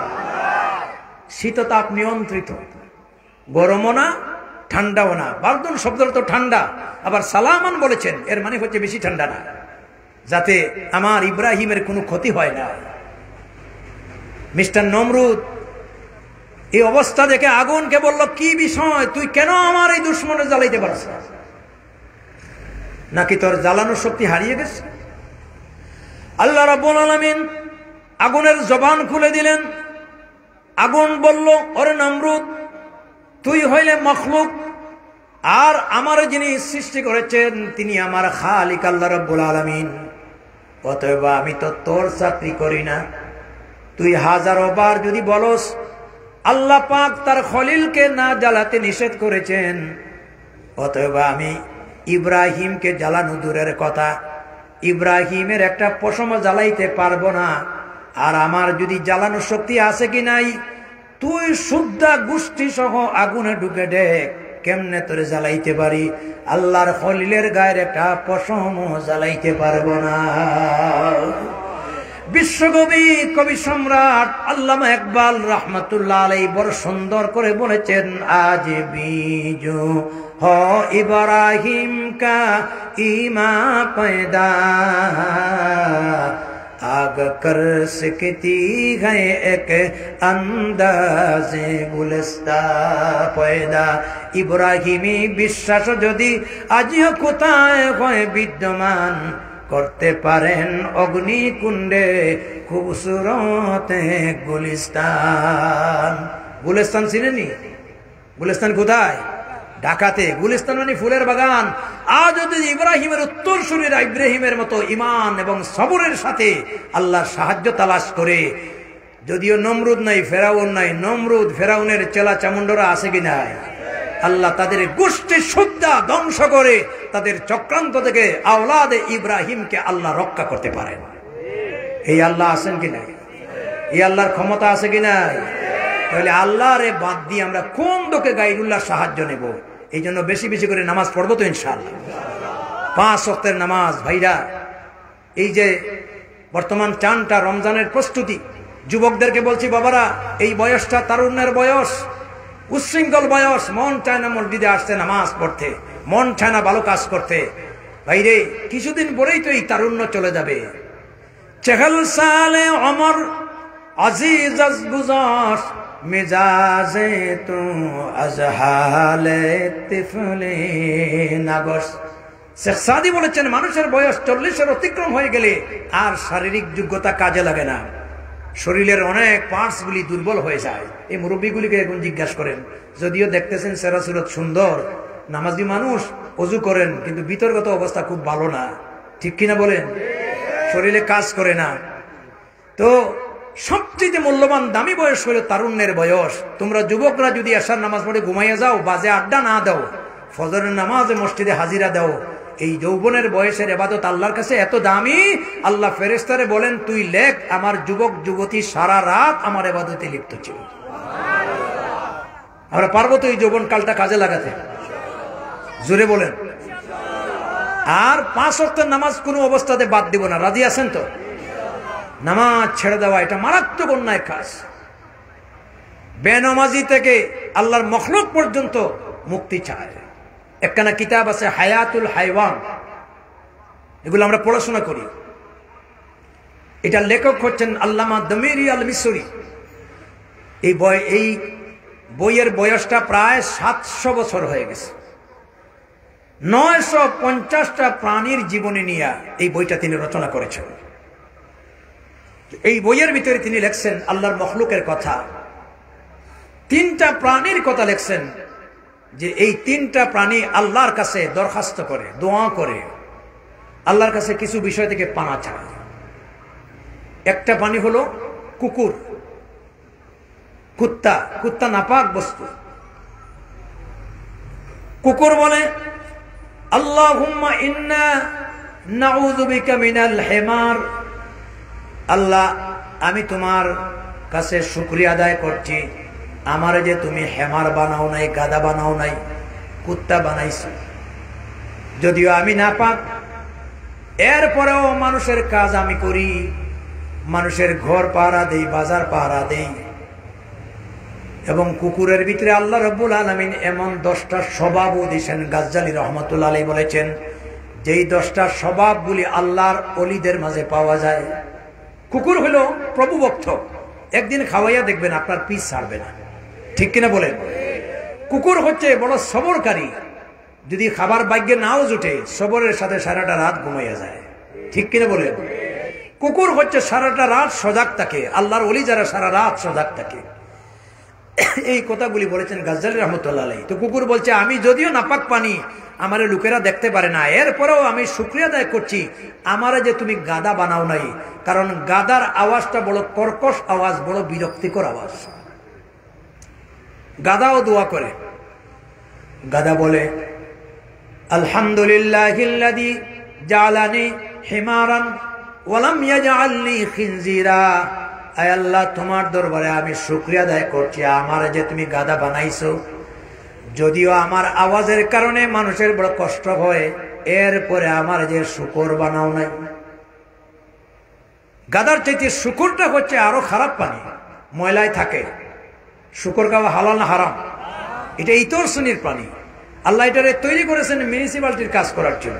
যত ময়লা আবর্জনা এগুলা তারা খায়, এতে গিয়ে পরিবেশের ভারসাম্য রক্ষা হয়, ঠিক কিনা বলেন? নাপাক তো বলছে আল্লাহ আমার তো শুকর বানাও নাই। আবার শুকরও দোয়া করছে। শুকর বলছে আলহামদুলিল্লাহিল্লাযী জাআলানি খিনজিরা। আল্লাহ আমারে যে তুমি শুকর বানাইছো, যদিও আমি নাপাক, এরপরেও কিছু মানুষ আমারে খায়। আবার আমি কিছু মিউনিসিপালিটির কাজ করি, ময়লা আবর্জনা পরিষ্কার করি, এরপরে মানুষে দেখতে পারে না, কিন্তু আমি তোমার শুকরিয়া আদায় করেছি। ওয়ালাম ইয়াজআলনি তারিকুস সালাত, আমার যে তুমি বেনামাজি বানাও নাই। আওয়াজ বলেন আল্লাহু আকবার। এখন এই তিনটা পশু আল্লাহর কাছে পানা চায়। এবার আপনারা বলেন তো, বেনামাজি শুকরের চাইতে আর খারাপ কিনা? আমরা নামাজ ছাড়ি আর ভালো হতে চাই। ইন্না লিল্লাহ। আজকের এই তাফসীর মাহফিল থেকে ওয়াদা দিব, আমরা 5 ওয়াক্তের নামাজ যথাযথভাবে আদায় করব, নামাজ ছাড়বো না। জোরে বলেন রাজি আছেন নি? আল্লাহ যেন কবুল করে, বলি আমিন। কোরআনে কারিমে আল্লাহ রাব্বুল আলামিন সূরা আনকাবুতের 45 নম্বর আয়াতে আল্লাহ তাআলা 2টা আমলের গুরুত্ব দিয়েছেন। আল্লাহ পাক বলেছেন উতলু মা উহিয়া ইলাইকা মিনাল কিতাবি ওয়া আকিমিস সালাহ ইন্নাস সালাতা তানহা আনিল ফাহশাই ওয়াল মুনকার। আল্লাহ বলছেন, হে নবী, উতলু মা উহিয়া ইলাইকা মিনাল কিতাব, আমি আপনার প্রতি যে কিতাব কানান নাজিল করেছি এটা বারবার তেলাওয়াত করুন। ওয়া আকিমিস সালাহ, নামাজ টাইম করুন। নিঃসন্দেহে নামাজে মানুষকে অন্যায় থেকে, অশ্লীলতা থেকে, সোশ্যাল ক্রাইম, সামাজিক যত অপরাধ আছে সমস্ত অপরাধ থেকে মানুষের জীবনটাকে নিট এন্ড ক্লিন, পরিষ্কার পরিচ্ছন্ন বানায়। একজন সত্যিকারের মানুষ নামাজে কোনোদিন অন্যায় অপরাধে জড়িত হতে পারে। নামাজের পাশাপাশি কোরআন তেলাওয়াতের গুরুত্ব দেওয়া হয়েছে। কোরআন কার কালাম? সন্দেহ আছে? এই যে সামনে আসতেছে রমজান শরীফ, রমজানের উল্লেখযোগ্য পরিচয় হচ্ছে শাহরু রমাদান আল্লাযী উনজিলা ফীহিল কোরআন। রমজান হচ্ছে সেই মাস যে মাসে আমি কোরআন নাজিল করেছি। এই জন্য রমজানের মর্তবা বাড়িয়ে দেওয়া হয়েছে কোরআন নাজিলের কারণে। আজকে কোরআন মুসলমানদের ঘরে ঘরে আছে কি নাই? কিন্তু বুকে হাত দিয়ে বলেন তো, কয়জন মানুষে কোরআন তেলাওয়াত করে? এই দিক দিয়ে আমরা পিছনে চলে গেছি। এই জন্য আগামী রমজানে মসজিদে মসজিদে কোরআন শিক্ষার প্রশিক্ষণের ব্যবস্থা করা দরকার। যারা বয়স্ক আছেন, এখনো যারা জরুরিয়াতে দিন জানেন না, ইসলাম জানেন না, মরার আগ পর্যন্ত কমপক্ষে জরুরিয়াতের দিনটা জানার দরকার আছে কি নাই? অনেক লোক তো ফাঁক ফুকর দিয়া বাঁচতে চায়, বলে জানি না মানি না আল্লাহ বাঁচাইছে। আপনি জানেন না মানেন না, আপনার ডবল শাস্তি হবে। আর আপনি জানেন মানেন না, সিঙ্গুল শাস্তি হবে। আমরা তো কোরআন সুন্নাহর জ্ঞান দিয়া দিয়েছি হুজুরদেরকে ঠিকাদারি, অথচ বহু মুসলমান নামাজের ফরজ জানে না, ওয়াজিব জানে না, কোন কারণে আপনার রোজা ভঙ্গ হয়, ইমান ভঙ্গ হয় তা জানে না। আছে কি নাই? বাইরে অনেক মুখের কথায় কিন্তু ইমান চলে যায়। ইদানিং দেখতে পাচ্ছি, আপনার মনে কিছু নিয়েন না, অনেকেই আপনার অত্যন্ত চালাক এবং চতুর নিজেকে মনে করেন, বলছে আমরা শরিয়ার আইনে বিশ্বাসী না। মুসলমান হইয়া যদি কেউ শরিয়ার আইন বিশ্বাস করে না, বুঝতে হবে তাদের ইমানই নাই। শরিয়ার আইন যদি বিশ্বাস না করেন, আপনার মায়ের বিয়া কোন আইনে হয়েছে? আপনার বিয়া তো শুদ্ধ হয় নাই, আপনার জন্মই তো শুদ্ধ হয় নাই। এই জন্য দুনিয়ার ফায়দা নেতৃত্ব লাভ করার জন্য আপনি ইসলামী শরিয়ার কোরআনকে আপনি আঘাত দিয়ে কথা বলবেন, এটা আমরা বরদাস্ত করতে পারবো না। আপনি আমার বাবার বিরুদ্ধে করেন, আমার মায়ের বিরুদ্ধে করেন, আমার বিরুদ্ধে করেন, আমার কিছু যায় না। কোরআন সুন্নাহ শরীয়তের বিরুদ্ধে কেউ কথা বললে তার জবাব দিতে হবে, এটা আমরা মানবো না, মানবো না, মানবো না। আল কোরআনের আলো, কোরআন সুন্নাহর আলো।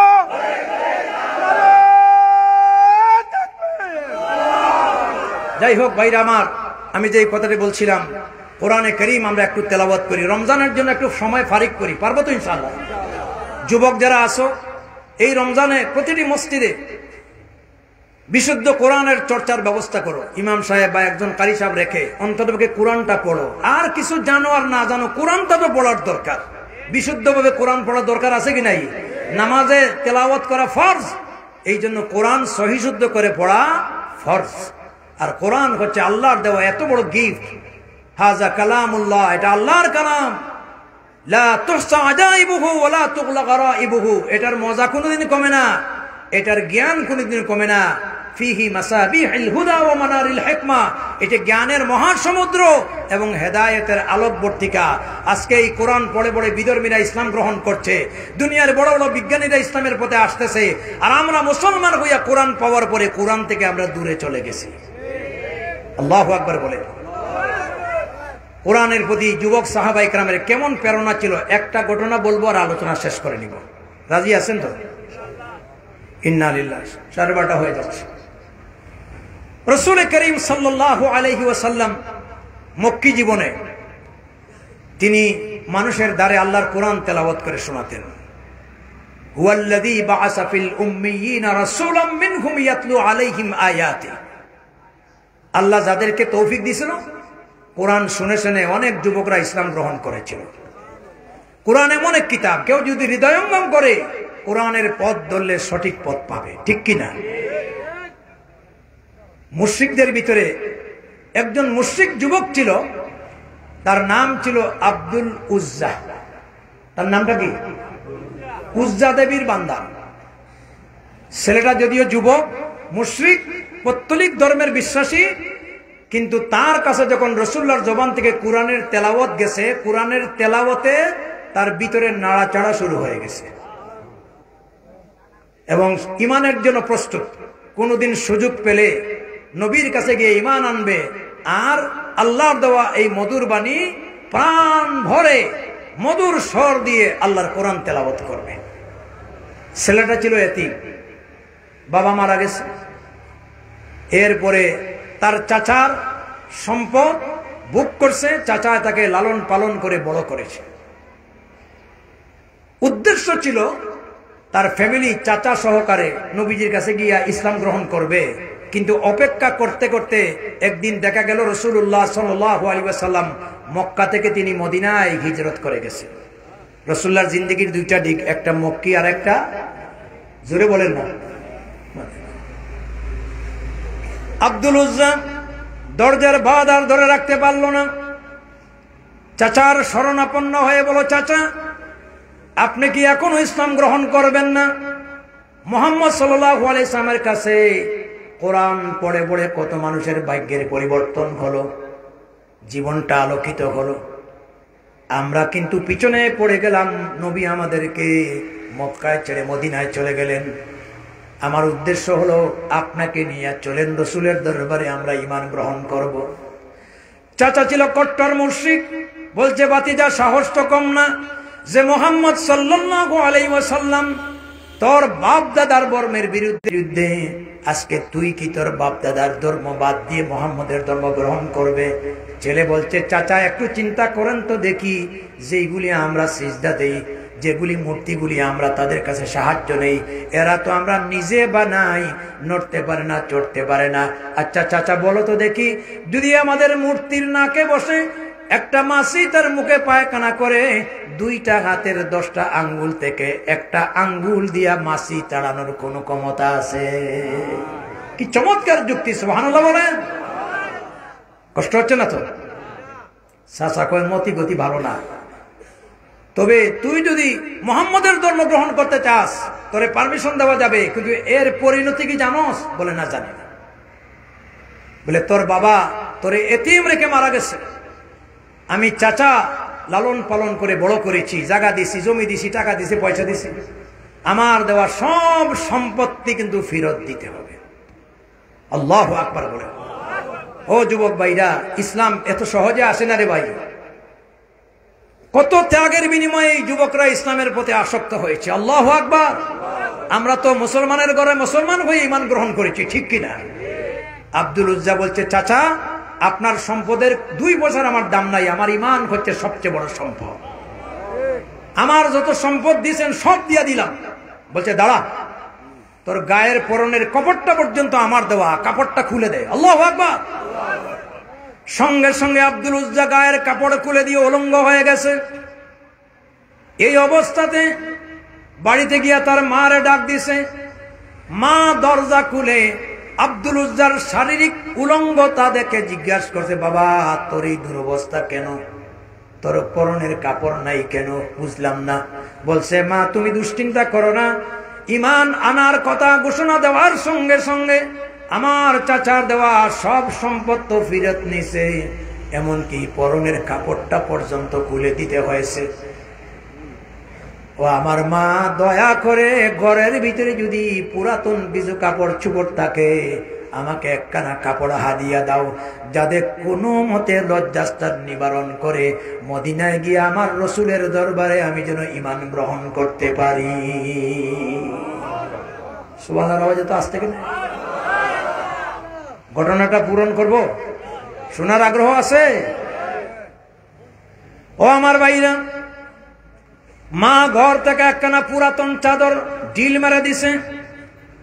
আব্দুল উজ্জা এই কাপড়টা মাঝখান দিয়ে ফেড়ে 2 টুকরা করে, 1 টুকরা দিয়া কোনো মতে লজ্জা ডাকছে, আর 1 টুকরা দিয়া গা ডাকছে।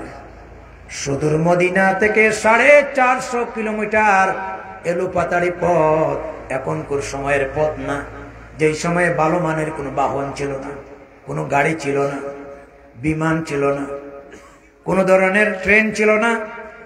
দীর্ঘদিন হাঁটতে হাঁটতে অত্যন্ত কষ্ট সহকারে কয়েক সপ্তাহ অতিক্রম করে গভীর রজনীতে মদিনার মসজিদে গিয়া আসহাবে সুফফার যে দরওয়াজা আছে, গেট আছে, বারান্দা আছে, ওই বারান্দায় গিয়া বসে রাসূলুল্লাহ সাল্লাল্লাহু আলাইহি ওয়াসাল্লামের অপেক্ষায় আছে। সে জানে যে রাসূলুল্লাহ সাল্লাল্লাহু আলাইহি ওয়াসাল্লামের অভ্যাস হলো রাত গভীর হয়ে গেলে মানুষ যখন ঘুমিয়ে পড়ে তিনি তখন দরজা খুলে আল্লাহর দরবারে দণ্ডায়মান হয়ে থাকে। রাসূলুল্লাহ সাল্লাল্লাহু আলাইহি ওয়াসাল্লাম তাহাজ্জুদ পড়তেন, কোনদিন যদি তিনি ঘুমে লেট হয়ে যেত আল্লাহ স্বয়ং তারে জাগাইয়া দিতেন। ইয়া আইয়ুহাল মুযাম্মিল কুমিল লাইলা ইল্লা কালিলান নিসফাহু আও ইনকুস মিনহু কালিলা আও জিদ আলাইহি ওয়া রাত্তিলিল কুরআনা তারতিলা। এ মুযাম্মিল নবী, কামলিওয়ালা নবী, কাপড় গায়ে দিয়ে শুয়ে রয়েছেন, আপনি রাত্রে উঠুন, আপনি নামাজে দণ্ডায়মান হন, আর অত্যন্ত সহিহ শুদ্ধ করে তারতিলের সাথে আপনি কোরআন তেলাওয়াত করুন। যেই সময় মানুষগুলি ঘুমিয়ে আসে, আমি আল্লাহ প্রথম আসমানে আপনার জবান দিয়ে আপনার কণ্ঠে আমি আল্লাহ কোরআন শুনতে চাই। ও মুসলমানেরা, রাসূলুল্লাহ বের হয়েছেন, এই ছেলেটাকে দেখার সঙ্গে সঙ্গে বলছেন, মান আনতা, তুমি কে? বলছে, আনা আব্দুল উজ্জা, আমি মক্কা শরীফের একজন যুবক, আমার নাম আব্দুল উজ্জা। ঈমান আনার ঘোষণা দেওয়ার সঙ্গে সঙ্গে আমার চাচা দেওয়ার সম্পদগুলি ফেরত নিছে, এমনকি পরনের কাপড়টা পর্যন্ত দিতে হয়েছে। মায়ের কাছ থেকে কোনো মতে চাগিয়া এক টুকরা কাপড় আনছি, অর্ধেক করে এক টুকরা দিয়ে লজ্জা ডাকছি, আর এক টুকরা দিয়ে গা ডাকছি। ইয়া রাসূলুল্লাহ, সুদূর মক্কা থেকে মদিনায় এসেছি ঈমান গ্রহণ করার জন্য। আল্লাহর নবী বললেন, তাহলে বাবা পড়ো, আশহাদু আল্লা ইলাহা ইল্লাল্লাহু ওয়াহদাহু লা শারীকা লাহু ওয়া আশহাদু আন্না মুহাম্মাদান আবদুহু ওয়া রাসূলুহু। সবাই মনোযোগ দিয়ে পড়েন, লা ইলাহা ইল্লাল্লাহু মুহাম্মাদুর রাসূলুল্লাহ সাল্লাল্লাহু আলাইহি ওয়াসাল্লাম। রাসূলুল্লাহ বললেন, এখন থেকে তোমার নাম আর আব্দুল উজ্জা না, আমি নাম রেখে দিলাম আব্দুল্লাহ। বুঝলাম না, দুর্বল হয়ে গেছে? এত লম্বা আলোচনা করার পরে আমি তো দুর্বল হইনি। তো আপনাদের সুবহানার আওয়াজে বোঝা যায় দুপুরে খাবার খুব কম করছেন। ইমানের স্পিরিট বাড়াতে হবে। সুবহানাল্লাহর আওয়াজটা জুড়ে বলেন। আল্লাহর কাছে দুইটা নাম বড় প্রিয়, শেষ করে নিব, কষ্ট দিব না। আল্লাহর কাছে দুইটা নাম বড় প্রিয় নাম, একটা হলো আব্দুল্লাহ, আরেকটা নাম হলো আব্দুর রহমান। আল্লাহর নবী প্রিয় নাম রাখলেন, এই জন্য ইতিহাসে ওই সাহাবীর পরবর্তীতে পরিচয় হয়েছে আব্দুল্লাহ জুল বাজাদাইন। জুল বাজাদাইন হচ্ছে দুই টুকরা কাপড়ওয়ালা। সুবহানাল্লাহ। নবীজি বলেন, আব্দুল্লাহ রে, আসহাবে সুফার, গরিব এই সমস্ত সাহাবায়ে কেরাম, নতুন ইমানদার, এদের সঙ্গে আমি তোমারে দিয়া দিলাম, এদের দলে থাকো। আল্লাহ ভাগ্যে যা দেবে তা খাবে, আর যদি খাবার না থাকে সবর ধারণ করবে। আসহাবে সুফার বাসিন্দারা, সাহাবায়ে কেরামের জীবনটা কেমন ছিল ভাই রে? অনেক সময় খাবার জুটতো না, কিন্তু তাদের বুক লাগলে ক্ষুধা দূর করার জন্য নবীজির অপেক্ষা করতেন। রাসূলুল্লাহ সাল্লাল্লাহু আলাইহি ওয়াসাল্লামের চেহারার প্রতি যখন এই যুবক সাহাবীদের নজরটা পড়তো, আল্লাহর রাসূলের চেহারা দেখার সঙ্গে সঙ্গে সাহাবায়ে কেরামের ক্ষুধা অটোমেটিক দূর হয়ে যেত।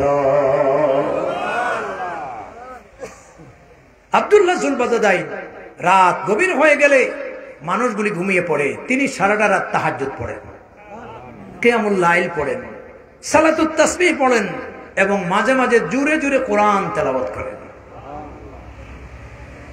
জুরে জুরে কোরআন তেলাওয়াতের কারণে আসহাবে সুফার বাসিন্দার বড় কষ্ট হয়। সাহাবীরা এবার নবীজির কাছে বিচার প্রার্থী হলেন, ইয়া রাসূলুল্লাহ, ইয়া হাবিবাল্লাহ, এই ঘটনা বলে শেষ করে নিব, কষ্ট দিব না। আমি তো সারা রাত আলোচনা করলে শোনার আগ্রহ আছে, ঠিক কিনা ভাইরা আমার? আমি বুঝছি আপনাদের আগ্রহ, আপনাদের যে কোরআন শোনার যে স্পৃহা।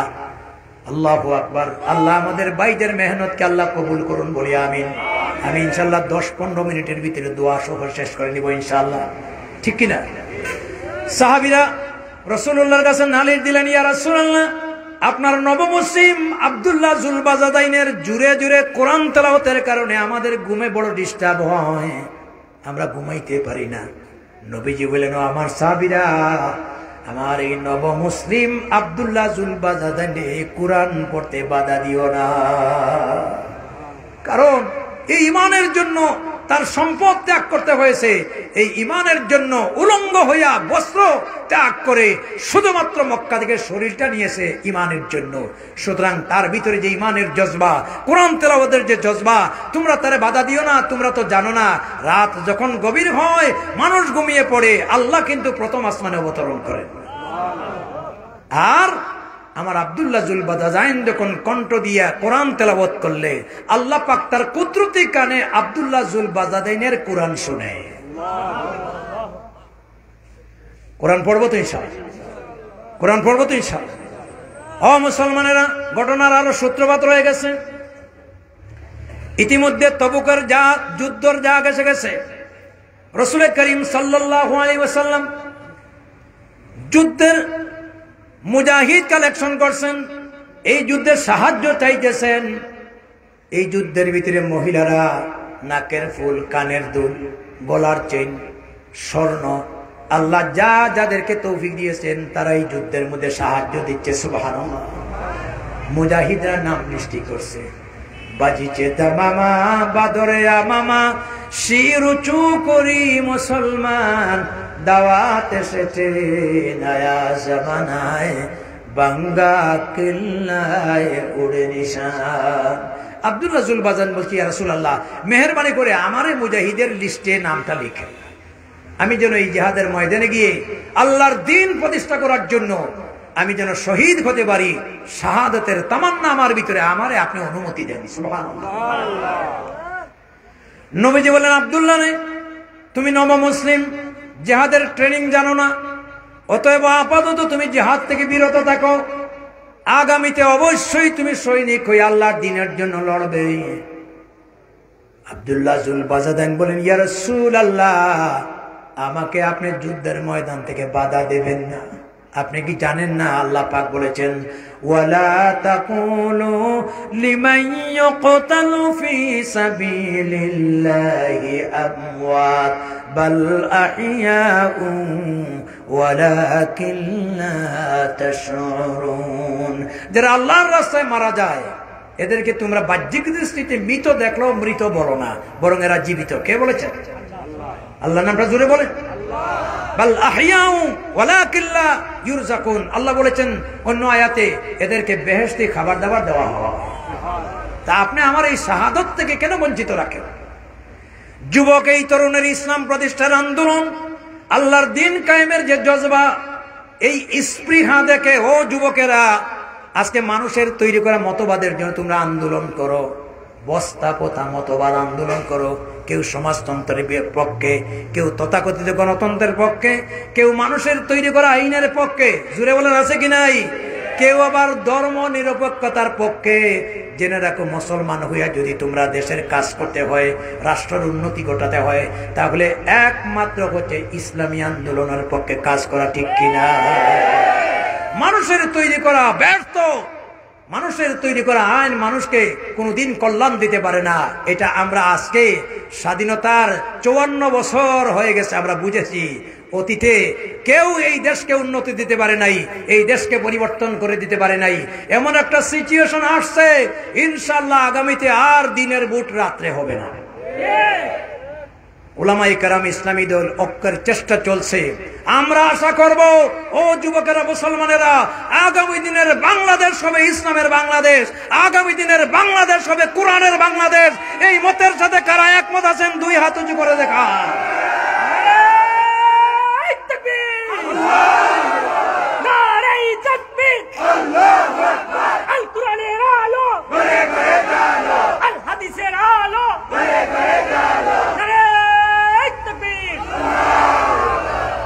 আমার ভাইরা, রাসূল করিম সাল্লাল্লাহু আলাইহি ওয়াসাল্লাম এই সাহাবীর আল্লাহর দ্বীন প্রতিষ্ঠার জন্য জিহাদে যাওয়ার জজবা দেখে আর তাকে বিরত রাখতে পারলেন না। বললেন, যাও গাছের এক টুকরা বাকল নিয়ে আস। হযরতে আব্দুল্লাহ জুল বাদাদান রাদিয়াল্লাহু তাআলা আনহু গাছের এক টুকরা বাকল নিয়ে আসলেন। রাসূলুল্লাহ তার হাতে রেখে বললেন, রব্বুল আলামিন আমার এই তরুণ যুবক আল্লাহর দ্বীন প্রতিষ্ঠা করার জন্য বাতিলের বিরুদ্ধে জিহাদে যাবে। রব্বুল আলামিন আমার নবমুসলিম আব্দুল্লাহর রক্তগুলি কাফিরদের জন্য হারাম করে দিলাম। আব্দুল্লাহ চোখের পানি ছেড়ে বলছে, ইয়া রাসূলুল্লাহ আমি চাই শহীদ হতে, আর আপনি আমারে শাহাদত থেকে বঞ্চিত করেন। নবীজি বললেন, তুমি ভুল বুঝছো।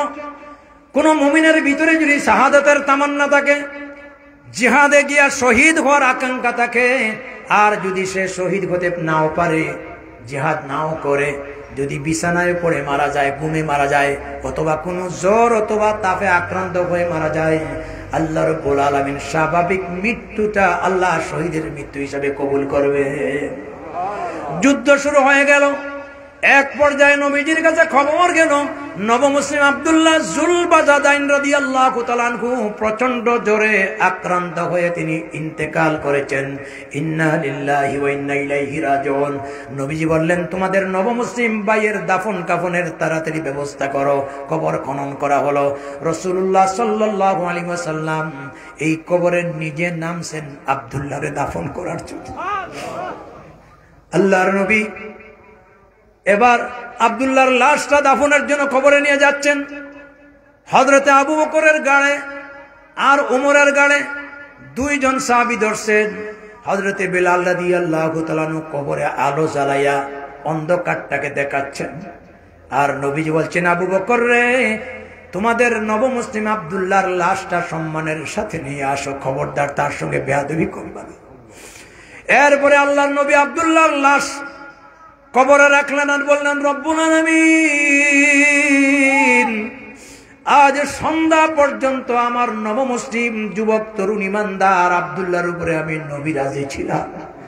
মওলা মেহেরবানি করে তার জিন্দেগির আমলের উপরে তুমি রাজি আর খুশি হয়ে যাও। হযরতে আব্দুল্লাহ বিন মাসউদ বলেন, সেই দিনের দৃশ্যটা দেখার পরে আমার দারুণ আগ্রহ জন্মিল।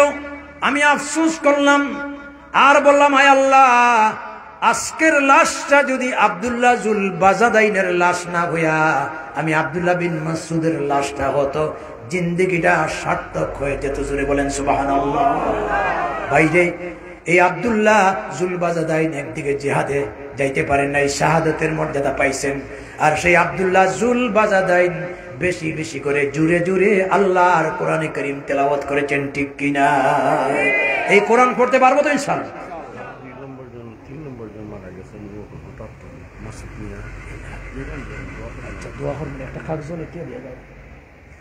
আমার ভাইরা দেখেন, মানুষের হায়াতের মত।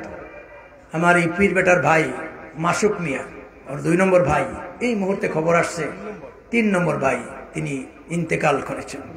ইন্না লিল্লাহি ওয়া ইন্না ইলাইহি রাজিউন। আমরা তার জন্য প্রাণ ভরে দোয়া করবো ইনশাআল্লাহ। হায়াত মউত, কত আফসোস, কত চিন্তা, কত প্ল্যান, কত প্রোগ্রাম করি, কিন্তু আমার পিছনে মৃত্যু চলছে। আমার জন্য বাজারে কাফন রেডি হয়ে গেছে, আমরা জানিও না, ঠিক কিনা বলে? এই জন্য জিন্দেগিটারে গনিমত মনে করি, তওবা করি, ইস্তেগফার করি। রমজান আসতেছে, এখন থেকে পরিচ্ছন্ন হয়ে যায়। রাজি আছেন? রাজি আছেন?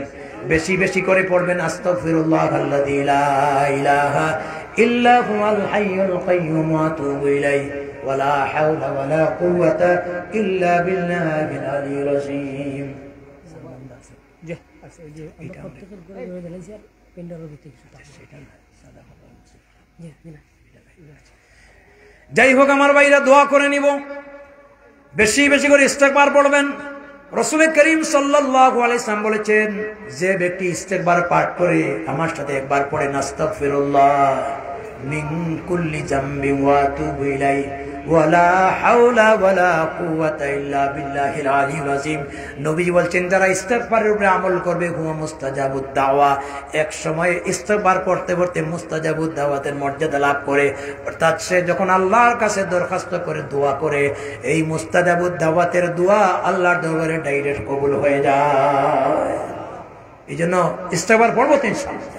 মা বাবার সাথে সুন্দর আচরণ করব, মা বাবার সাথে বেয়াদবি করবো না। রাজি আছেন তো? তরুণরা বা জামাতের সাথে নামাজ পড়বো, মা বোনরা পর্দার গুরুত্ব দিব, হালাল ভাবে রুজি রোজগার করার চেষ্টা করব। মহিলাদের বেহেশতে যাওয়া সহজ। রাসূল করিম সাল্লাল্লাহু আলাইহি ওয়াসাল্লাম বলেছেন, আল মারআতু ইযা সাল্লাত খামসাহা ওয়া আহসানাত ফারাজাহা ওয়া তাআত বালাহা। নারীরা যদি 4টা কাজ করতে পারে, কয়টা কাজ? জোরে বলেন, কয়টা কাজ?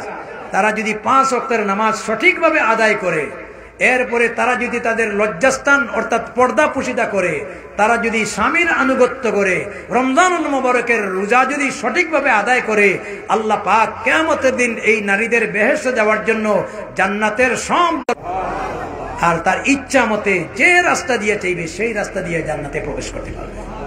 আসুন, আমি তো দেখতে পাচ্ছি আপনাদের আগ্রহ আরো বাড়তেছে। সারা রাত আলোচনা করলে চলবে, ঠিক কিনা বলেন? কিন্তু আগ্রহ ধরে রাখুন ইনশাআল্লাহ। আমি তো আপনাদের এলাকার লোক, আপনাদের ছেলে, আপনাদের বাতিজা, আপনাদের ভাই। ইনশাআল্লাহ আরো আগামীতে মাহফিল হলে আরো কথা বলবো ইনশাআল্লাহ।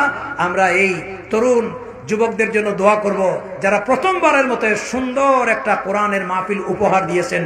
জায়গা ছোট, মানুষ বেশি, বসতে পারেন নাই অনেকে, এই জন্য আমরা দুঃখিত। এই মাহফিল হওয়াতে আপনারা খুশি না বেজার? প্রত্যেক বছর অন্ততপক্ষে আল্লাহর কোরআনের কথাখানা এখানে হোক, আপনারা কি চান? সহযোগিতা দিতে রাজি আছেন? আল্লাহ যেন সবাই কবুল করে, এই যুবকদেরকে কবুল করে, আমাদের বিশেষ করে এই গরিব এলাকা আমবাসীর আল্লাহ তাআলা যেন তাদের ভাগ্যকে পরিবর্তন করে দেন, তাদের দুরবস্থার উপরে আল্লাহ যেন দয়া করেন, তাদের ভালো একটা বাসস্থানের ব্যবস্থা করে দেন, এবং আল্লাহ তাআলা আমাদেরকে যেন ভাই ভাই হিসাবে হিংসা বিদ্বেষ দলাদলি মারামারি কাটাকাটি থেকে বেরিয়ে আসে এক এবং নেক হয়ে আল্লাহ যেন চলার তৌফিক দেন। আওয়াজ দিয়ে সবাই বলি আমিন। আমি আর কথা বাড়াইতে গেলাম না। কোরআনে কারীমের দুখানা আয়াত পড়ছিলাম। আল্লাহর এই ইমতিহান থেকে বাঁচতে গেলে সবর ধারণ করতে হবে, অন্যায় অপরাধ ছেড়ে দিতে হবে, আর বেশি বেশি করে আল্লাহর সাহায্য নিতে গেলে আল্লাহর সামনে দাঁড়াতে হবে, ঠিক কিনা? আল্লাহ আমাদের কথাগুলিকে কবুল করুন, সুস্থ থাকুন, ভালো থাকুন, এই আশাবাদ ব্যক্ত করে কর্তৃপক্ষকে ধন্যবাদ জানিয়ে আমি আমার আলোচনা সূরাতুল বাকারার 155 নম্বর আয়াতের তাফসীর এখানেই শেষ করে নিচ্ছি। ওয়া আখিরু দাওয়ানা আনিল হামদুলিল্লাহি রাব্বিল আলামিন। দোয়া হবে, দোয়ার আগে জরুরি কিছু কথা আছে, বলেন। আলহামদুলিল্লাহ, আমরা দীর্ঘক্ষণ হুজুরের দেওয়া নসিহত শুনছিলাম। মাত্র 3 সপ্তাহের ব্যবধানে গৌরীপুর যুব সমাজের উদ্যোগে আজকের এই তাফসীর মাহফিল আপনাদের সকলের সহযোগিতায় এবং প্রবাসী ভাই বোন সকলের সহযোগিতায় আজকে মাহফিল আমরা সম্পূর্ণ হয়েছে। এই জন্য শুকরিয়া আদায় করি আল্লাহ পাকের দরবারে। আমি ধন্যবাদ জানাই আমাদের এলাকার যুবক এবং শিশু মুরব্বী সকলে যে আজকে এই মাহফিল করতে তাদের সহযোগিতা এবং যে উদ্দীপনা এবং যে আনন্দ আমেজ সৃষ্টি হয়েছিল ভাষা প্রকাশ করার নয়। এই জন্য গৌরীপুর যুব সমাজের পক্ষ থেকে সবাইকে ধন্যবাদ জানাই। এবং আরো একটি বিষয়, আমাদের এলাকা আমাদের অনেক শুভাকাঙ্ক্ষী টুকেরগাঁও গ্রামের তারা বসবাস করেন। আমরা সব সময় তাদের আমাদের যে কোনো প্রয়োজনে তাদের আমাদের পাশে পেয়েছি, তারাও সহযোগিতা করেছেন। আমি গৌরীপুর যুব সমাজের পক্ষ থেকে তাদেরকেও ধন্যবাদ জানাই। অনেক প্রবাসী ভাই বোন তারা দোয়া চেয়েছেন এবং আর্থিকভাবে আমাদেরকে সহযোগিতা করেছেন। আমি হুজুরকে বলবো প্রবাসীর জন্য আরো আমাদের এলাকার মুরব্বী আমাদের গৌরীপুর নতুন মসজিদ এবং পুরাতন মসজিদে খেদমত করতে করতে তারা পরকালে চলে গেছেন। জনাব আব্দুল আলী চাচা, আজি তুতামিয়া দাদা, নাজিমুদ্দিন চাচা, মঈনুদ্দিন ভাই, মাইনুদ্দিন চাচা, ওয়াব আলী চাচা, সুনামিয়া দাদা সহ যে সকল মুরব্বী আছেন তাদের জন্য হুজুরে দোয়া করবেন। এবং আমাদের এলাকার বৃহত্তর এলাকার আরেকজন মুরব্বী জনাব আবু ইসা চাচা সহ অত্র এলাকার যারা সালিশ ব্যক্তিত্ব ছিলেন তাদের জন্য দোয়া করবেন। আজকে রাত্রে কুয়াশা রাতের কারণে সকলের নাম বলা যাচ্ছে না, এই জন্য আন্তরিকভাবে দুঃখিত। আমরা সকলের জন্য দোয়া হবে। এবং আমাদের এলাকার অনেক বেমারিও আছেন, আমাদের গ্রামে মুরব্বী কামাল দাদাও দীর্ঘদিন ধরে অসুস্থ, আরো অনেকে অসুস্থ রয়েছে, তাদের সবার জন্য দোয়া হবে। এবং আগামীতে আমাদের এই মাহফিল ধারাবাহিকভাবে হবে। আপনাদের সকলের সহযোগিতা কামনা করছি। আমরা এখন এই ধরনের কোনো প্রস্তাব করব না। আমরা আগামীতে যে সিদ্ধান্ত হবে এবং ডেট জানানো হবে, আমরা ইনশাআল্লাহ এবার যে প্রোগ্রাম আমরা 3 সপ্তাহের ভিতরে যে করতে সক্ষম হয়েছি, ইনশাআল্লাহ আগামীতেও আমরা 1 মাস 1.5 মাস আগেও আপনাদেরকে তারিখ জানিয়ে দেব। এবং সকলকে আবারও ধন্যবাদ জানাই যে আপনারা এই কুয়াশার রাত্রে এই উপস্থিতি হয়ে তাফসীর মাহফিল উপভোগ করেছেন। হুজুর এবং হুজুরদের দেওয়া যে নসিহত, এই নসিহতগুলা আমলন নিয়তে আমাদের এই প্যান্ডেল সীমাবদ্ধ না রেখে একটি আমল যদি আমরা করতে পারি, তখন আমরা এই মাহফিল করার সার্থকতা হবে। আমরা সবাই আমল করবো তো ইনশাআল্লাহ। ইনশাআল্লাহ সবাই। আমাদের একটু হাতিয়ার ব্যবস্থা রয়েছে, একটু সিন্নির ব্যবস্থা রয়েছে।